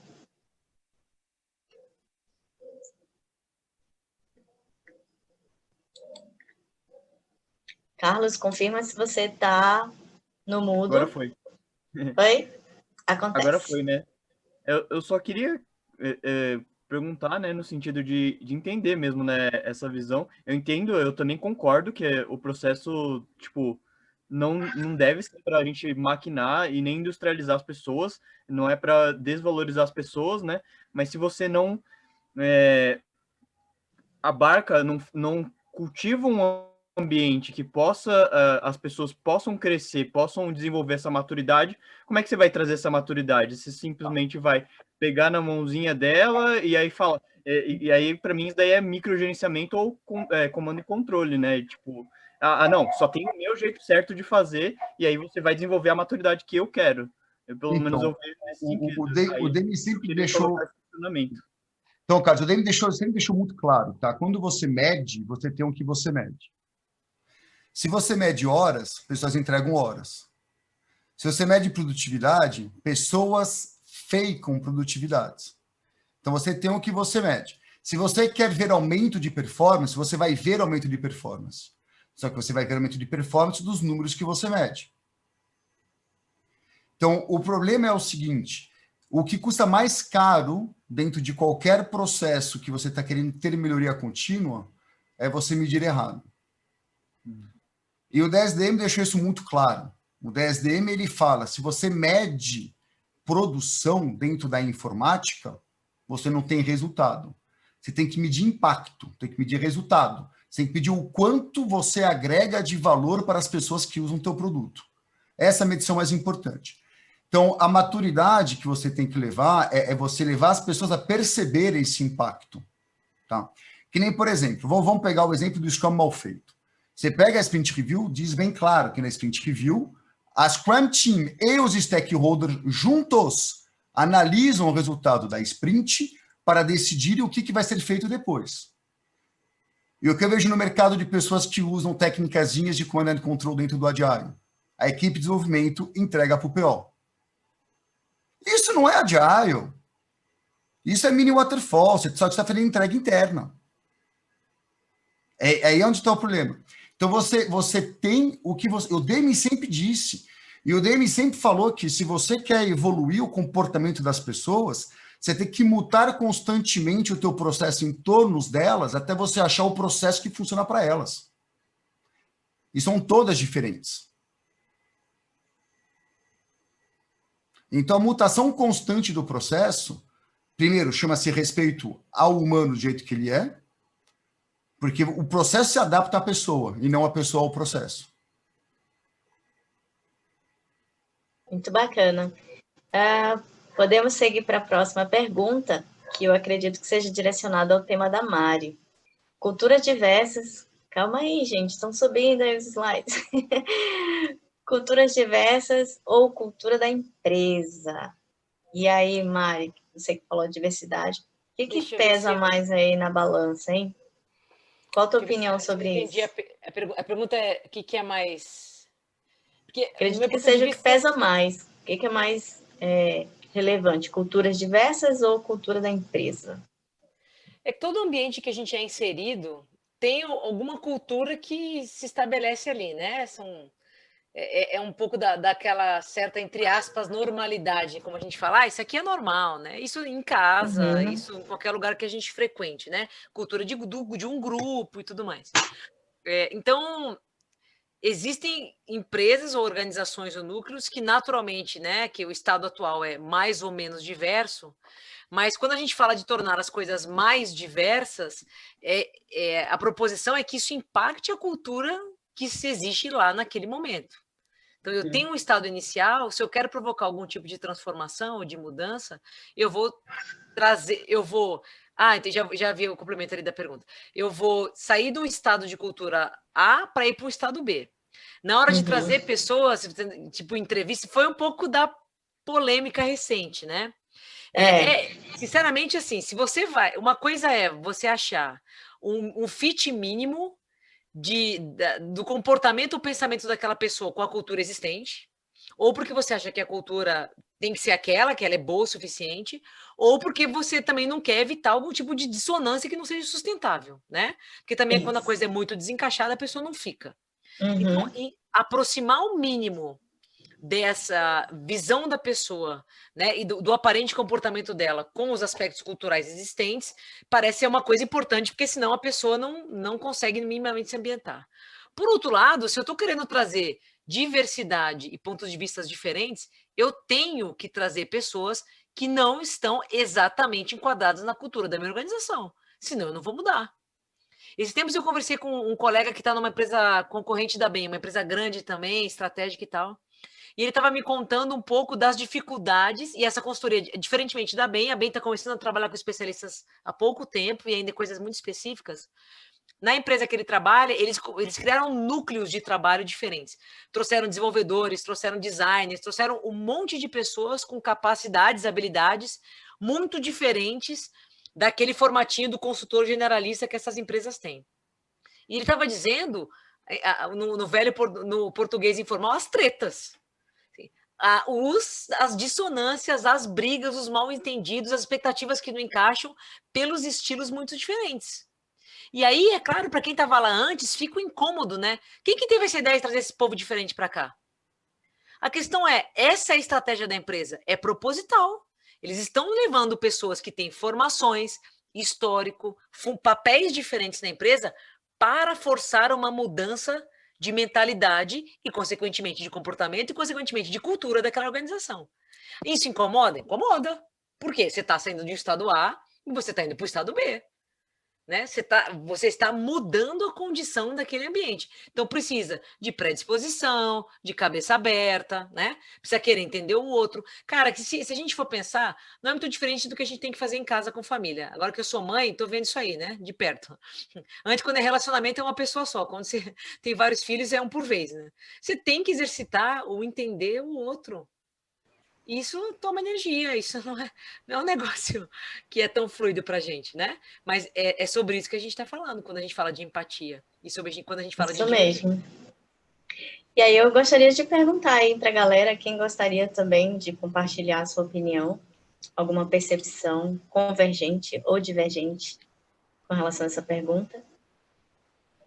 Alguém? Renata? E aí, Renata? Conta aí pra gente a tua opinião sobre isso. Pode falar. Boa noite. Então, eu tinha até feito uma pergunta, acho que está bem associada a essa aí também. Se aproxima um pouquinho mais do microfone, por gentileza. Isso, acho que agora tá ótimo. Melhorou? Tá. É. Eu tinha feito até uma pergunta muito, acho, atrelada a isso aí também. Porque, assim, a gente vê que muitas empresas, né, e eu venho sempre de empresas muito grandes, multinacionais, sempre esse slogan de que temos que aumentar a diversidade, precisamos da diversidade. Mas, na prática, eles fazem esse movimento, mas as pessoas entram, né, para a empresa e acabam enquadrando todo mundo naquela cultura que já está lá. Então, assim, eu, né, pela experiência, 25 anos no mercado, eu fico vendo a dificuldade de realmente quebrar isso, né? Porque parece que a gente tenta, mas não movimenta, né? A coisa, você se esforça tem até o movimento da empresa mas eu acho que isso, no meu ponto de vista, isso vem muito de que o top management tem que mudar essa imagem, essa percepção, essa forma de ver, para que realmente tenha diversidade, que possa realmente as pessoas diferentes fazerem coisas diferentes e agregar valor para o todo. Né? Eu não sei, eu queria colocar um pouquinho isso, porque faz parte um pouco até da minha pergunta, de que é lindo o slogan, mas na prática a coisa realmente é complicada, principalmente em multinacionais. Sem dúvida, sem dúvida. Verdade. E aí nós temos mais uma pessoa com a mãozinha levantada, que é o Rodrigo. Rodrigo, contribui aí conosco. Então, tá dando para me ouvir aí, todo mundo? Muito bem. O que eu acho que também tem muito impacto nessa questão de por que as empresas não conseguem realmente implantar essa questão da diversidade de uma forma cultural mesmo dentro da empresa, é porque eu já trabalhei muito em multinacional também, e o que acontece? Quem cuida dos programas de diversidade é o RH, e por motivos óbvios, né? Mas o RH é um setor separado dos outros setores. Então, ele é um setor que está ali com aquela gente pensando daquele jeito, numa caixinha. E aí eles têm uma ideia maravilhosa de aumentar a diversidade, de treinar sobre diversidade, passar tudo isso para a cultura da empresa e tal. Mas os departamentos estão fora dessa caixinha e aí eles têm a própria cultura e eles têm aquela coisa que já pode estar engessada e é uma coisa antiga e tal, e é o jeito de fazer que não pode mudar, porque sempre foi assim. E o RH não, assim, ele pode até tentar, mas enquanto eu acho que não tiver, sei lá, um RH descentralizado atuando diretamente nesses setores, ele não vai ter como realmente enxergar essas coisas acontecendo. Pode dar 800 mil palestras sobre diversidade, como isso é importante, como cultura diferente é maravilhosa, mas os departamentos vão ouvir isso durante 1 hora e depois vão voltar para a realidade deles, que é a de seguir a cultura do jeito que ela estava sendo seguida antes. Verdade, muito obrigada, Rodrigo. E aí eu gostaria de passar para a próxima pergunta, né? A próxima pergunta é: qual sua opinião estão complicando ao invés de descomplicar para realmente ser agile? Acredito que tanto Mari quanto Michel podem contribuir, mas eu tenho a mãozinha aqui levantada do Rodrigo de Jesus. Rodrigo, qual a tua opinião com relação a esse complica e descomplica aí? É o Rodrigo de Jesus.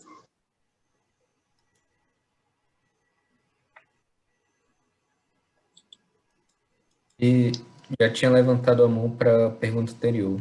Pergunta anterior, essa. Era Ah, anterior. é mesmo? Isso. Tá bom. Então, Mari, vamos aí. O que você acha, na tua opinião? O que está complicando? Cara, eu acho que tem sim as versões complicadas, né? O Michel trouxe o Safe, por exemplo, que é uma coisa que eu também olho e acho que tem alguns elementos interessantes ali, sim. Dependendo de alguns contextos, acho que vale a tal da PI Plan, algumas coisas. Eu acho que ele gera alguns insights para a solução de alguns problemas, mas como framework, como proposta, negócio de trem, tal, é uma confusão, um monte de papel, que é uma complicação. Em vez de a gente ir para o lado do enxuto, a gente vai para o lado do muita gente, muitas coisas e muito processo. Então, tem versões de complicação, sim, mas também é uma coisa que eu acho que a gente também precisa entender, que às vezes impulsiona esse tipo de uso, é que você tem muitas questões para tratar quando a organização vai fazer algum tipo de mudança estrutural, né?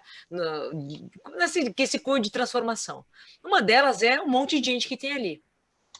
Então, também já vi decisões de começar com desenhos mais inchados, para começar com uma forma em que as pessoas tenham alguma função nesse desenho, para depois ir amadurecendo a forma de trabalho e entendendo melhor os papéis e responsabilidades e a adequação de pessoas a esse novo modelo, e aí com o tempo ir enxugando. Né? Então, também é difícil a gente ser binário em algumas coisas. Eu acho que os insights são válidos, não gosto de algumas aplicações que são inchadas e complexas, e de novo, eu gosto muito de algumas prerrogativas do próprio Kanban, que comece com o que você tem hoje, comece simples, evolua no baby steps, passos evolucionários e não revolucionários. Tem muita coisa no Kanban que eu acho que é extremamente interessante e que traz a simplicidade para a gente falar de agilidade. Porque para quem não está acostumado nem com o Scrum, por exemplo, aquilo ali pode se tornar bastante complexo para aplicar no dia a dia, né? O que talvez a gente olhe e ache aquele super simples, já não é para quem não tem tanto contato. Então, eu gosto muito dessa filosofia do que, cara, como é que você tem hoje? Se você começar a enxergar as coisas do jeito que elas estão hoje, já é um passo super importante para começar a melhorar o que você tem. Exato. E aí, Michel, antes de eu passar a perguntinha aí para o teu comentário, eu vou convidar o Kilder de Souza. Kilder, fala aí, por favor, a tua opinião com relação aí, como que a gente pode complicar para realmente ser agile?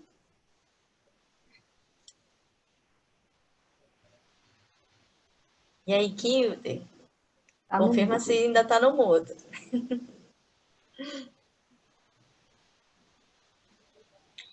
Conseguiu desmontar?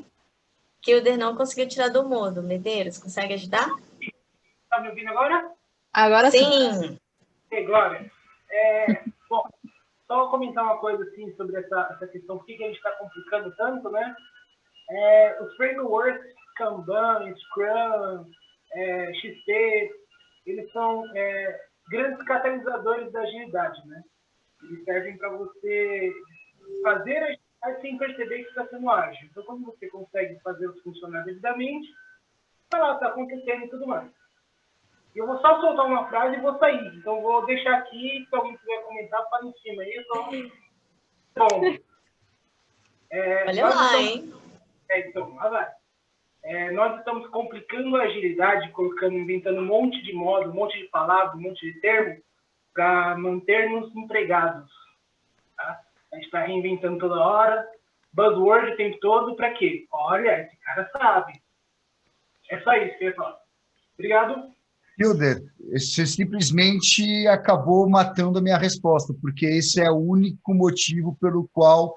Vou falar uma coisa, o mundo, infelizmente, o mundo do Agile hoje, me desculpem o termo, me enoja, que ele está dominado por consultores que só fazem Agile por um único motivo, chama-se dinheiro.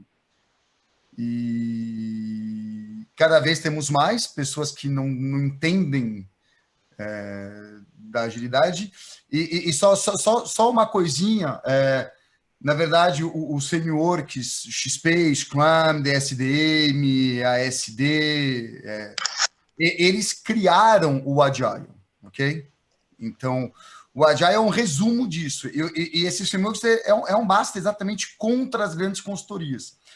Quando eu vejo hoje as grandes consultorias alocando Agile Coach nas empresas,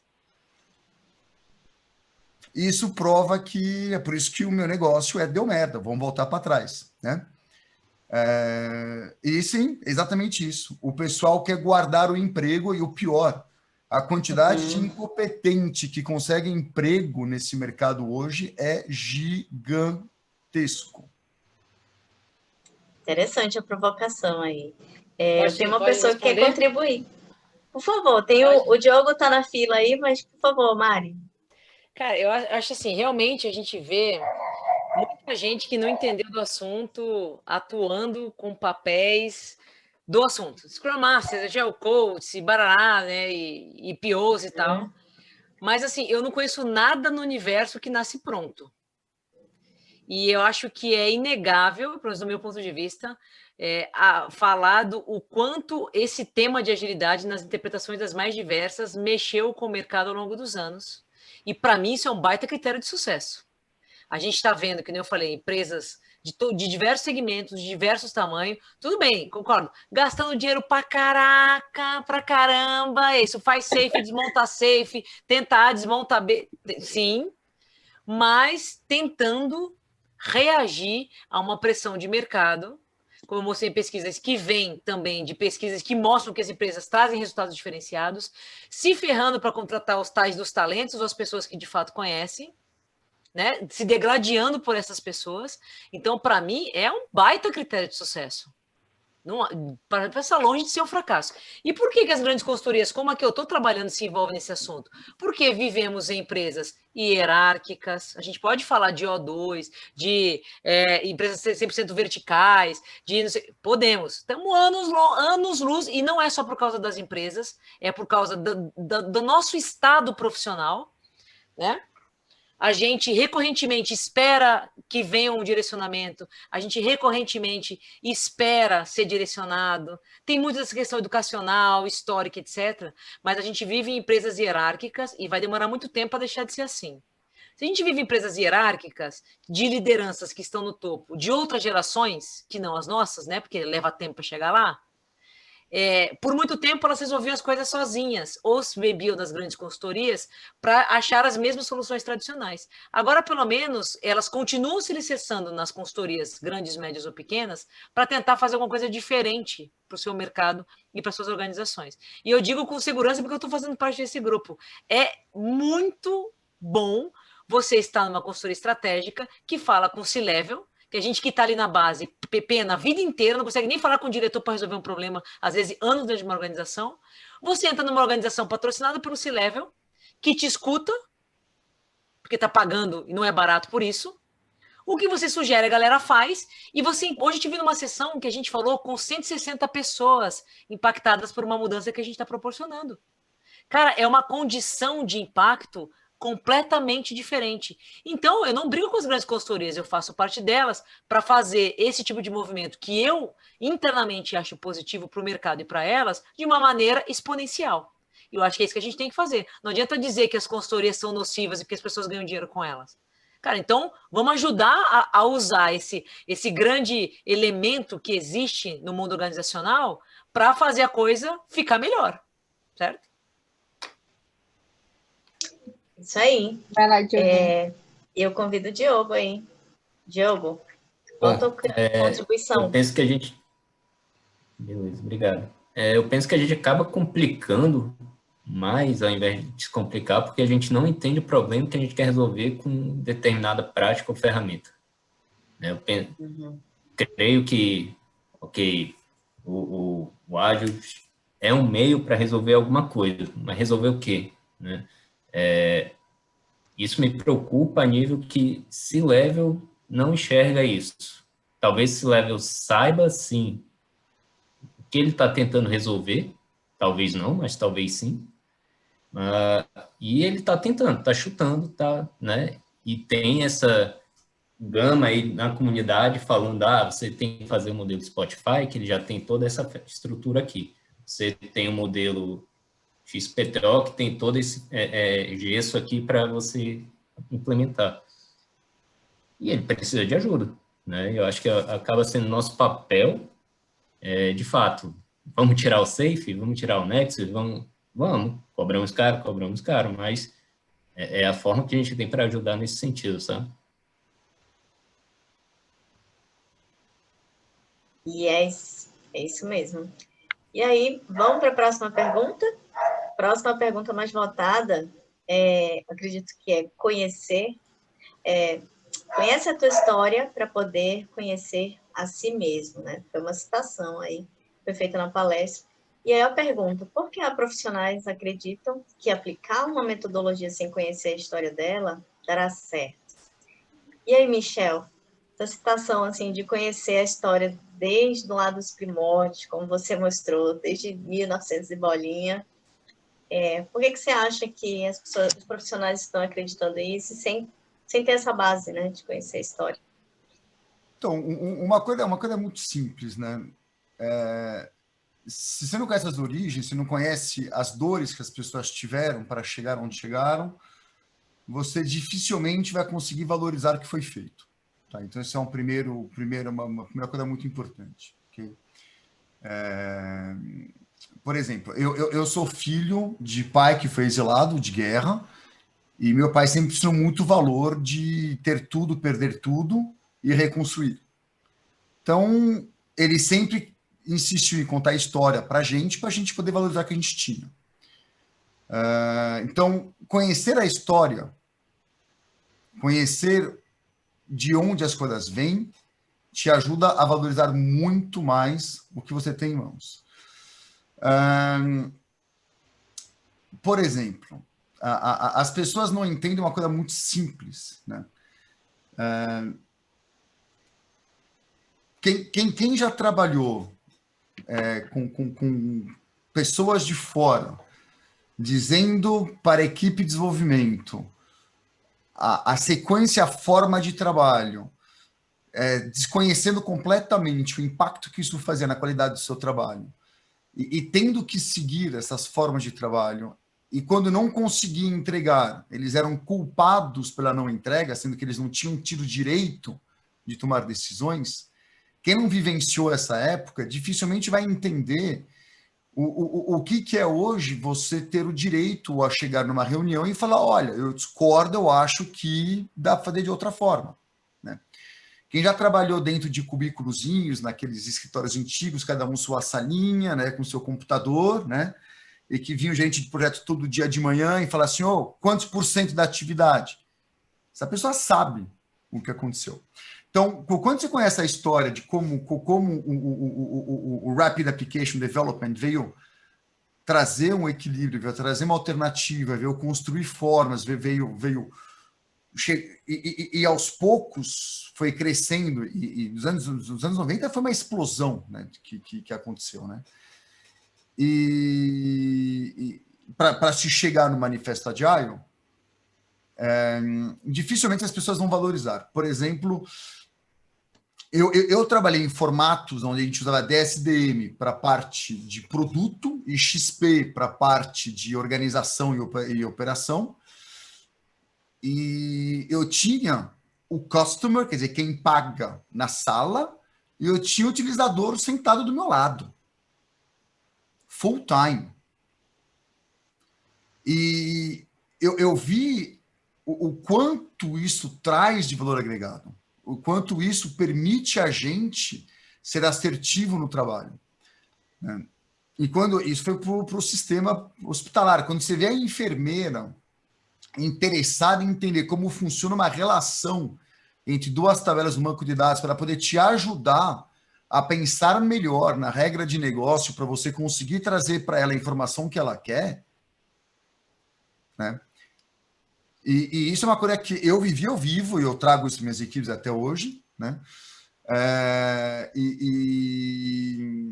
Eu acho que, infelizmente, tem muito agilista que não viveu a história e que não conta a história e que as pessoas não entendem. Quando eu vejo uma pessoa que se diz agilista que reclama que o utilizador veio falar mas o relatório não faz o que eu quero, e fala, pô, esse daí é chato.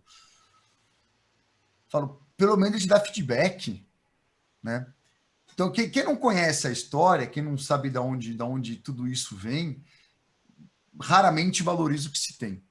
Tá? Isso é fato. Isso é fato. Então, primeira coisa. E segunda coisa, vamos ver, hoje em dia, a gente vê que todo mundo que colocou pedras nos caminhos dos agilistas, e todos eles hoje são agilistas, né? Eu faço aspas bem grandes. Leia a história do David Anderson, vê o que ele fazia antes do Kanban. Leia, informe-se, descubra quem é a pessoa. Só falo isso. Pode ver no Brasil também aqui, Oshima e tudo mais, né? Mesma coisa. Deixa eu só fazer um outro comentário. Assim, eu também tenho, assim, eu tenho, acho que o incômodo menos latente que o Michel listou, mas não é incomum a gente ver nas discussões alguém falando: tô nem aí de onde veio, tô nem aí para que essa expressão, de onde ela nasceu, o importante é usar. Cara, eu também acho no mínimo restrito, sabe? Assim, você não tem a menor noção de onde saiu, por que saiu, qual que era o contexto. Eu acho, no mínimo, extremamente limitante. E não quer dizer que vai dar ruim, vai dar errado aquilo que a pessoa fizer. Sei lá, numa dessa até sai alguma coisa bacana. Mas eu também acho que você andar cego de origem é um negócio... não sei. É muito parecido com o comentário que o Diogo fez, né? Não entende nem que problema quer resolver. Aí se perde o foco, qual propósito está usando aquilo, né? Mais alguém quer participar, e essa pessoa é o Rodrigo Santa Rita. Rodrigo, qual a tua opinião aí com relação de conhecer essa história? Então, eu vi o Michel falando aí, e muito do que ele colocou vem de experiência própria, né? Ele viveu isso mesmo e teve toda essa experiência. E eu, entrei no mundo do software tem 2 meses. E aí eu fico pensando, imagina, daqui 20 anos, os caras não vão ter nem a oportunidade de ter tido a experiência de passar por um processo para entender as dores das pessoas e o que aconteceu. E como é que a gente resolve isso? Assim, quais são as fontes que a gente vai ter para realmente pegar essa história e entender as dores do passado? Porque, começou em 91, já tem vários anos aí para serem estudados. Aí tu pega um cara que vai trabalhar isso daqui 10 anos, já vai ter esses 10 anos adicionais de dores para ele estar entendendo o que está acontecendo. É por isso que eu odeio uma coisa que a gente fez, tá? Eu sou um dos culpados disso. A gente chamou os seguidores do Waterfall de pessoas que fazem métodos tradicionais. E a palavra tradição é uma palavra importante. Porque como que a gente faz para as pessoas, para os próximos saberem o que aconteceu, chama-se tradição. Tá? Então, vocês moram numa região do Brasil onde se tem ainda muita tradição antes da colônia. Vocês têm tribos indígenas e é a tradição que mantém essas tribos vivas. É a tradição que mantém a cultura. Então, as pessoas, mesmo conhecendo o homem branco, mesmo conhecendo o mundo moderno, muitos ficam na tradição. Porque tradição é um valor que é fenomenal. Então, falar, os métodos tradicionais, eu uso porque, infelizmente, a gente fez essa escolha horrível, idiota, né? Que não tem outro termo, né? A gente tem que criar uma tradição. O grande problema que tem hoje em dia é que as pessoas que estão agora orientando a agilidade são as mesmas pessoas que destruíram o RUP. O RUP não era ruim. Leia o primeiro livro do RUP. Leia o primeiro, não leia os outros. O ML não era ruim. Leia a especificação 1.1. Não leia a especificação 377.000 da IBM, que só foi complexificada para ganhar dinheiro. Tá? São as mesmas pessoas que destruíram essas coisas que hoje em dia estão cabeceando o mercado agile. Então, a nossa tradição, e tradição se passa de uma forma simples, tá, Rodrigo? De forma oral. Só me pergunta muito, que livro de Scrum eu devo ler? Minha resposta é sempre a mesma, nenhum. Todos eles é uma opinião da pessoa que escreveu o livro. Porque o Scrum Guide, ele é pequeno, porque ele tem uma flexibilidade gigante. Então, se você consegue escrever sobre Scrum e você escreve mais do que 20 páginas, é que você está impondo a tua visão. Não leia Scrum. Leia DSDM, leia XP, leia Crystal, leia RAD, leia as fontes. Não leia sobre isso. Então, ou seja, o recado é conheça a história por trás de tudo isso. Vamos girar para a próxima pergunta. Quais formas vocês enxergam para fortalecer a diversidade dentro das grandes organizações? Muito boa essa pergunta. Se tiver alguém que queira colaborar, mas eu já inicio perguntando a opinião da Mari, que está aí já fazendo experimentos, né, com relação à diversidade em grandes corporações. Acho que a primeira coisa é falar do assunto, né? Tem que falar do assunto, tem que abrir espaço, tem que colocar em pauta. Na própria BEM, a gente fez algumas sessões globais e internas e de cara as coisas emergem do tipo, tem algum sócio negro para falar? Não. Quantas mulheres tem no patamar de sócios? Infinitamente, proporcionalmente muito poucas. Então, assim, quando você começa a falar do assunto, algumas coisas já ficam muito óbvias, né? Daí você tomar ações, como é o caminho que a gente está tentando trilhar lá, né? E muitas organizações estão fazendo as suas escolhas, são formas de você endereçar algumas ações para mudar isso de fato, né? Mas não é só um trabalho como de atratividade ou de abertura de portas. Você tem um trabalho enorme depois de acomodação dessas pessoas no ambiente. Então, o ambiente precisa discutir o assunto, por vezes ser treinado, orientado e de alguma maneira com suas dúvidas acolhidas, para que o ambiente possa receber essas pessoas. Depois você tem todo um dia a dia de trabalho que tem que acontecer para que as pessoas todas se sintam incluídas e acolhidas nas suas diferenças.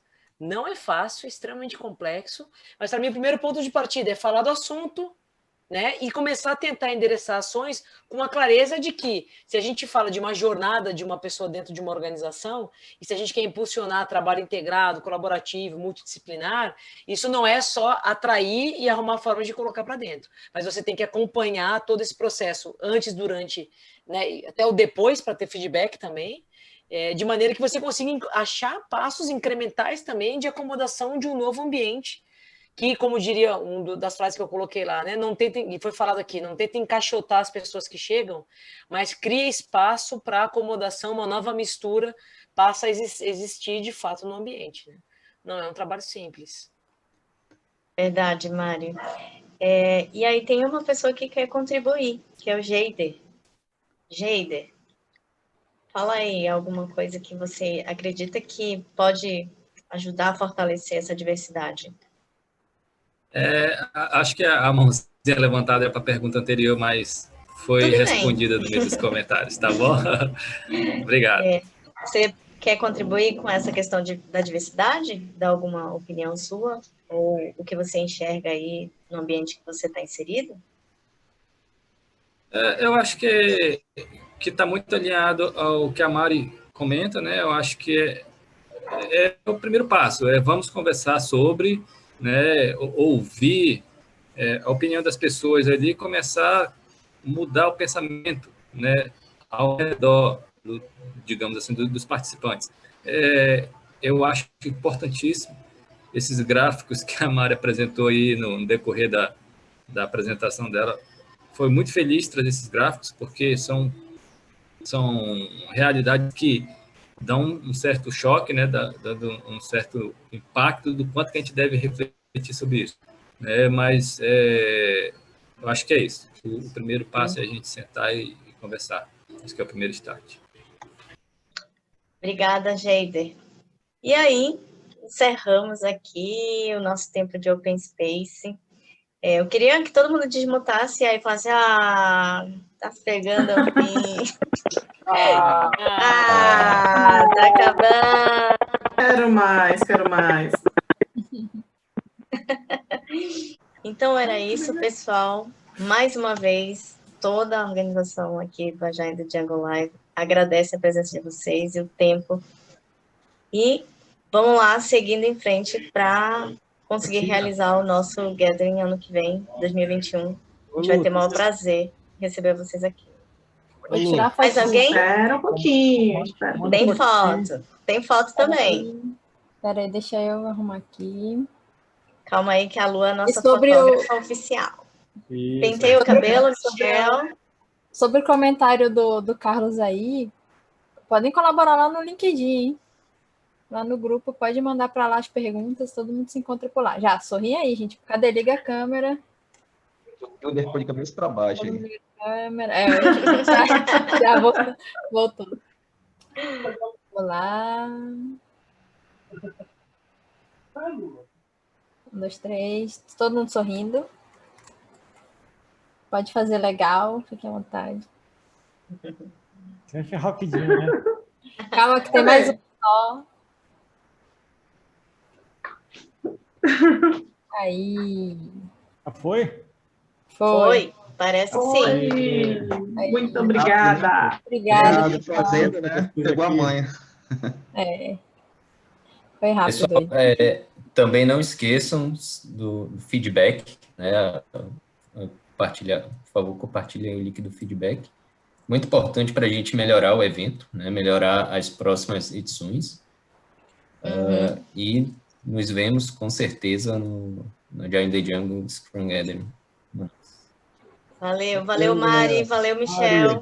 Muito obrigada. Valeu, pessoal. Obrigada e parabéns, viu? Muito obrigada. Tchau, tchau. Obrigada. Beijo, gente. Até.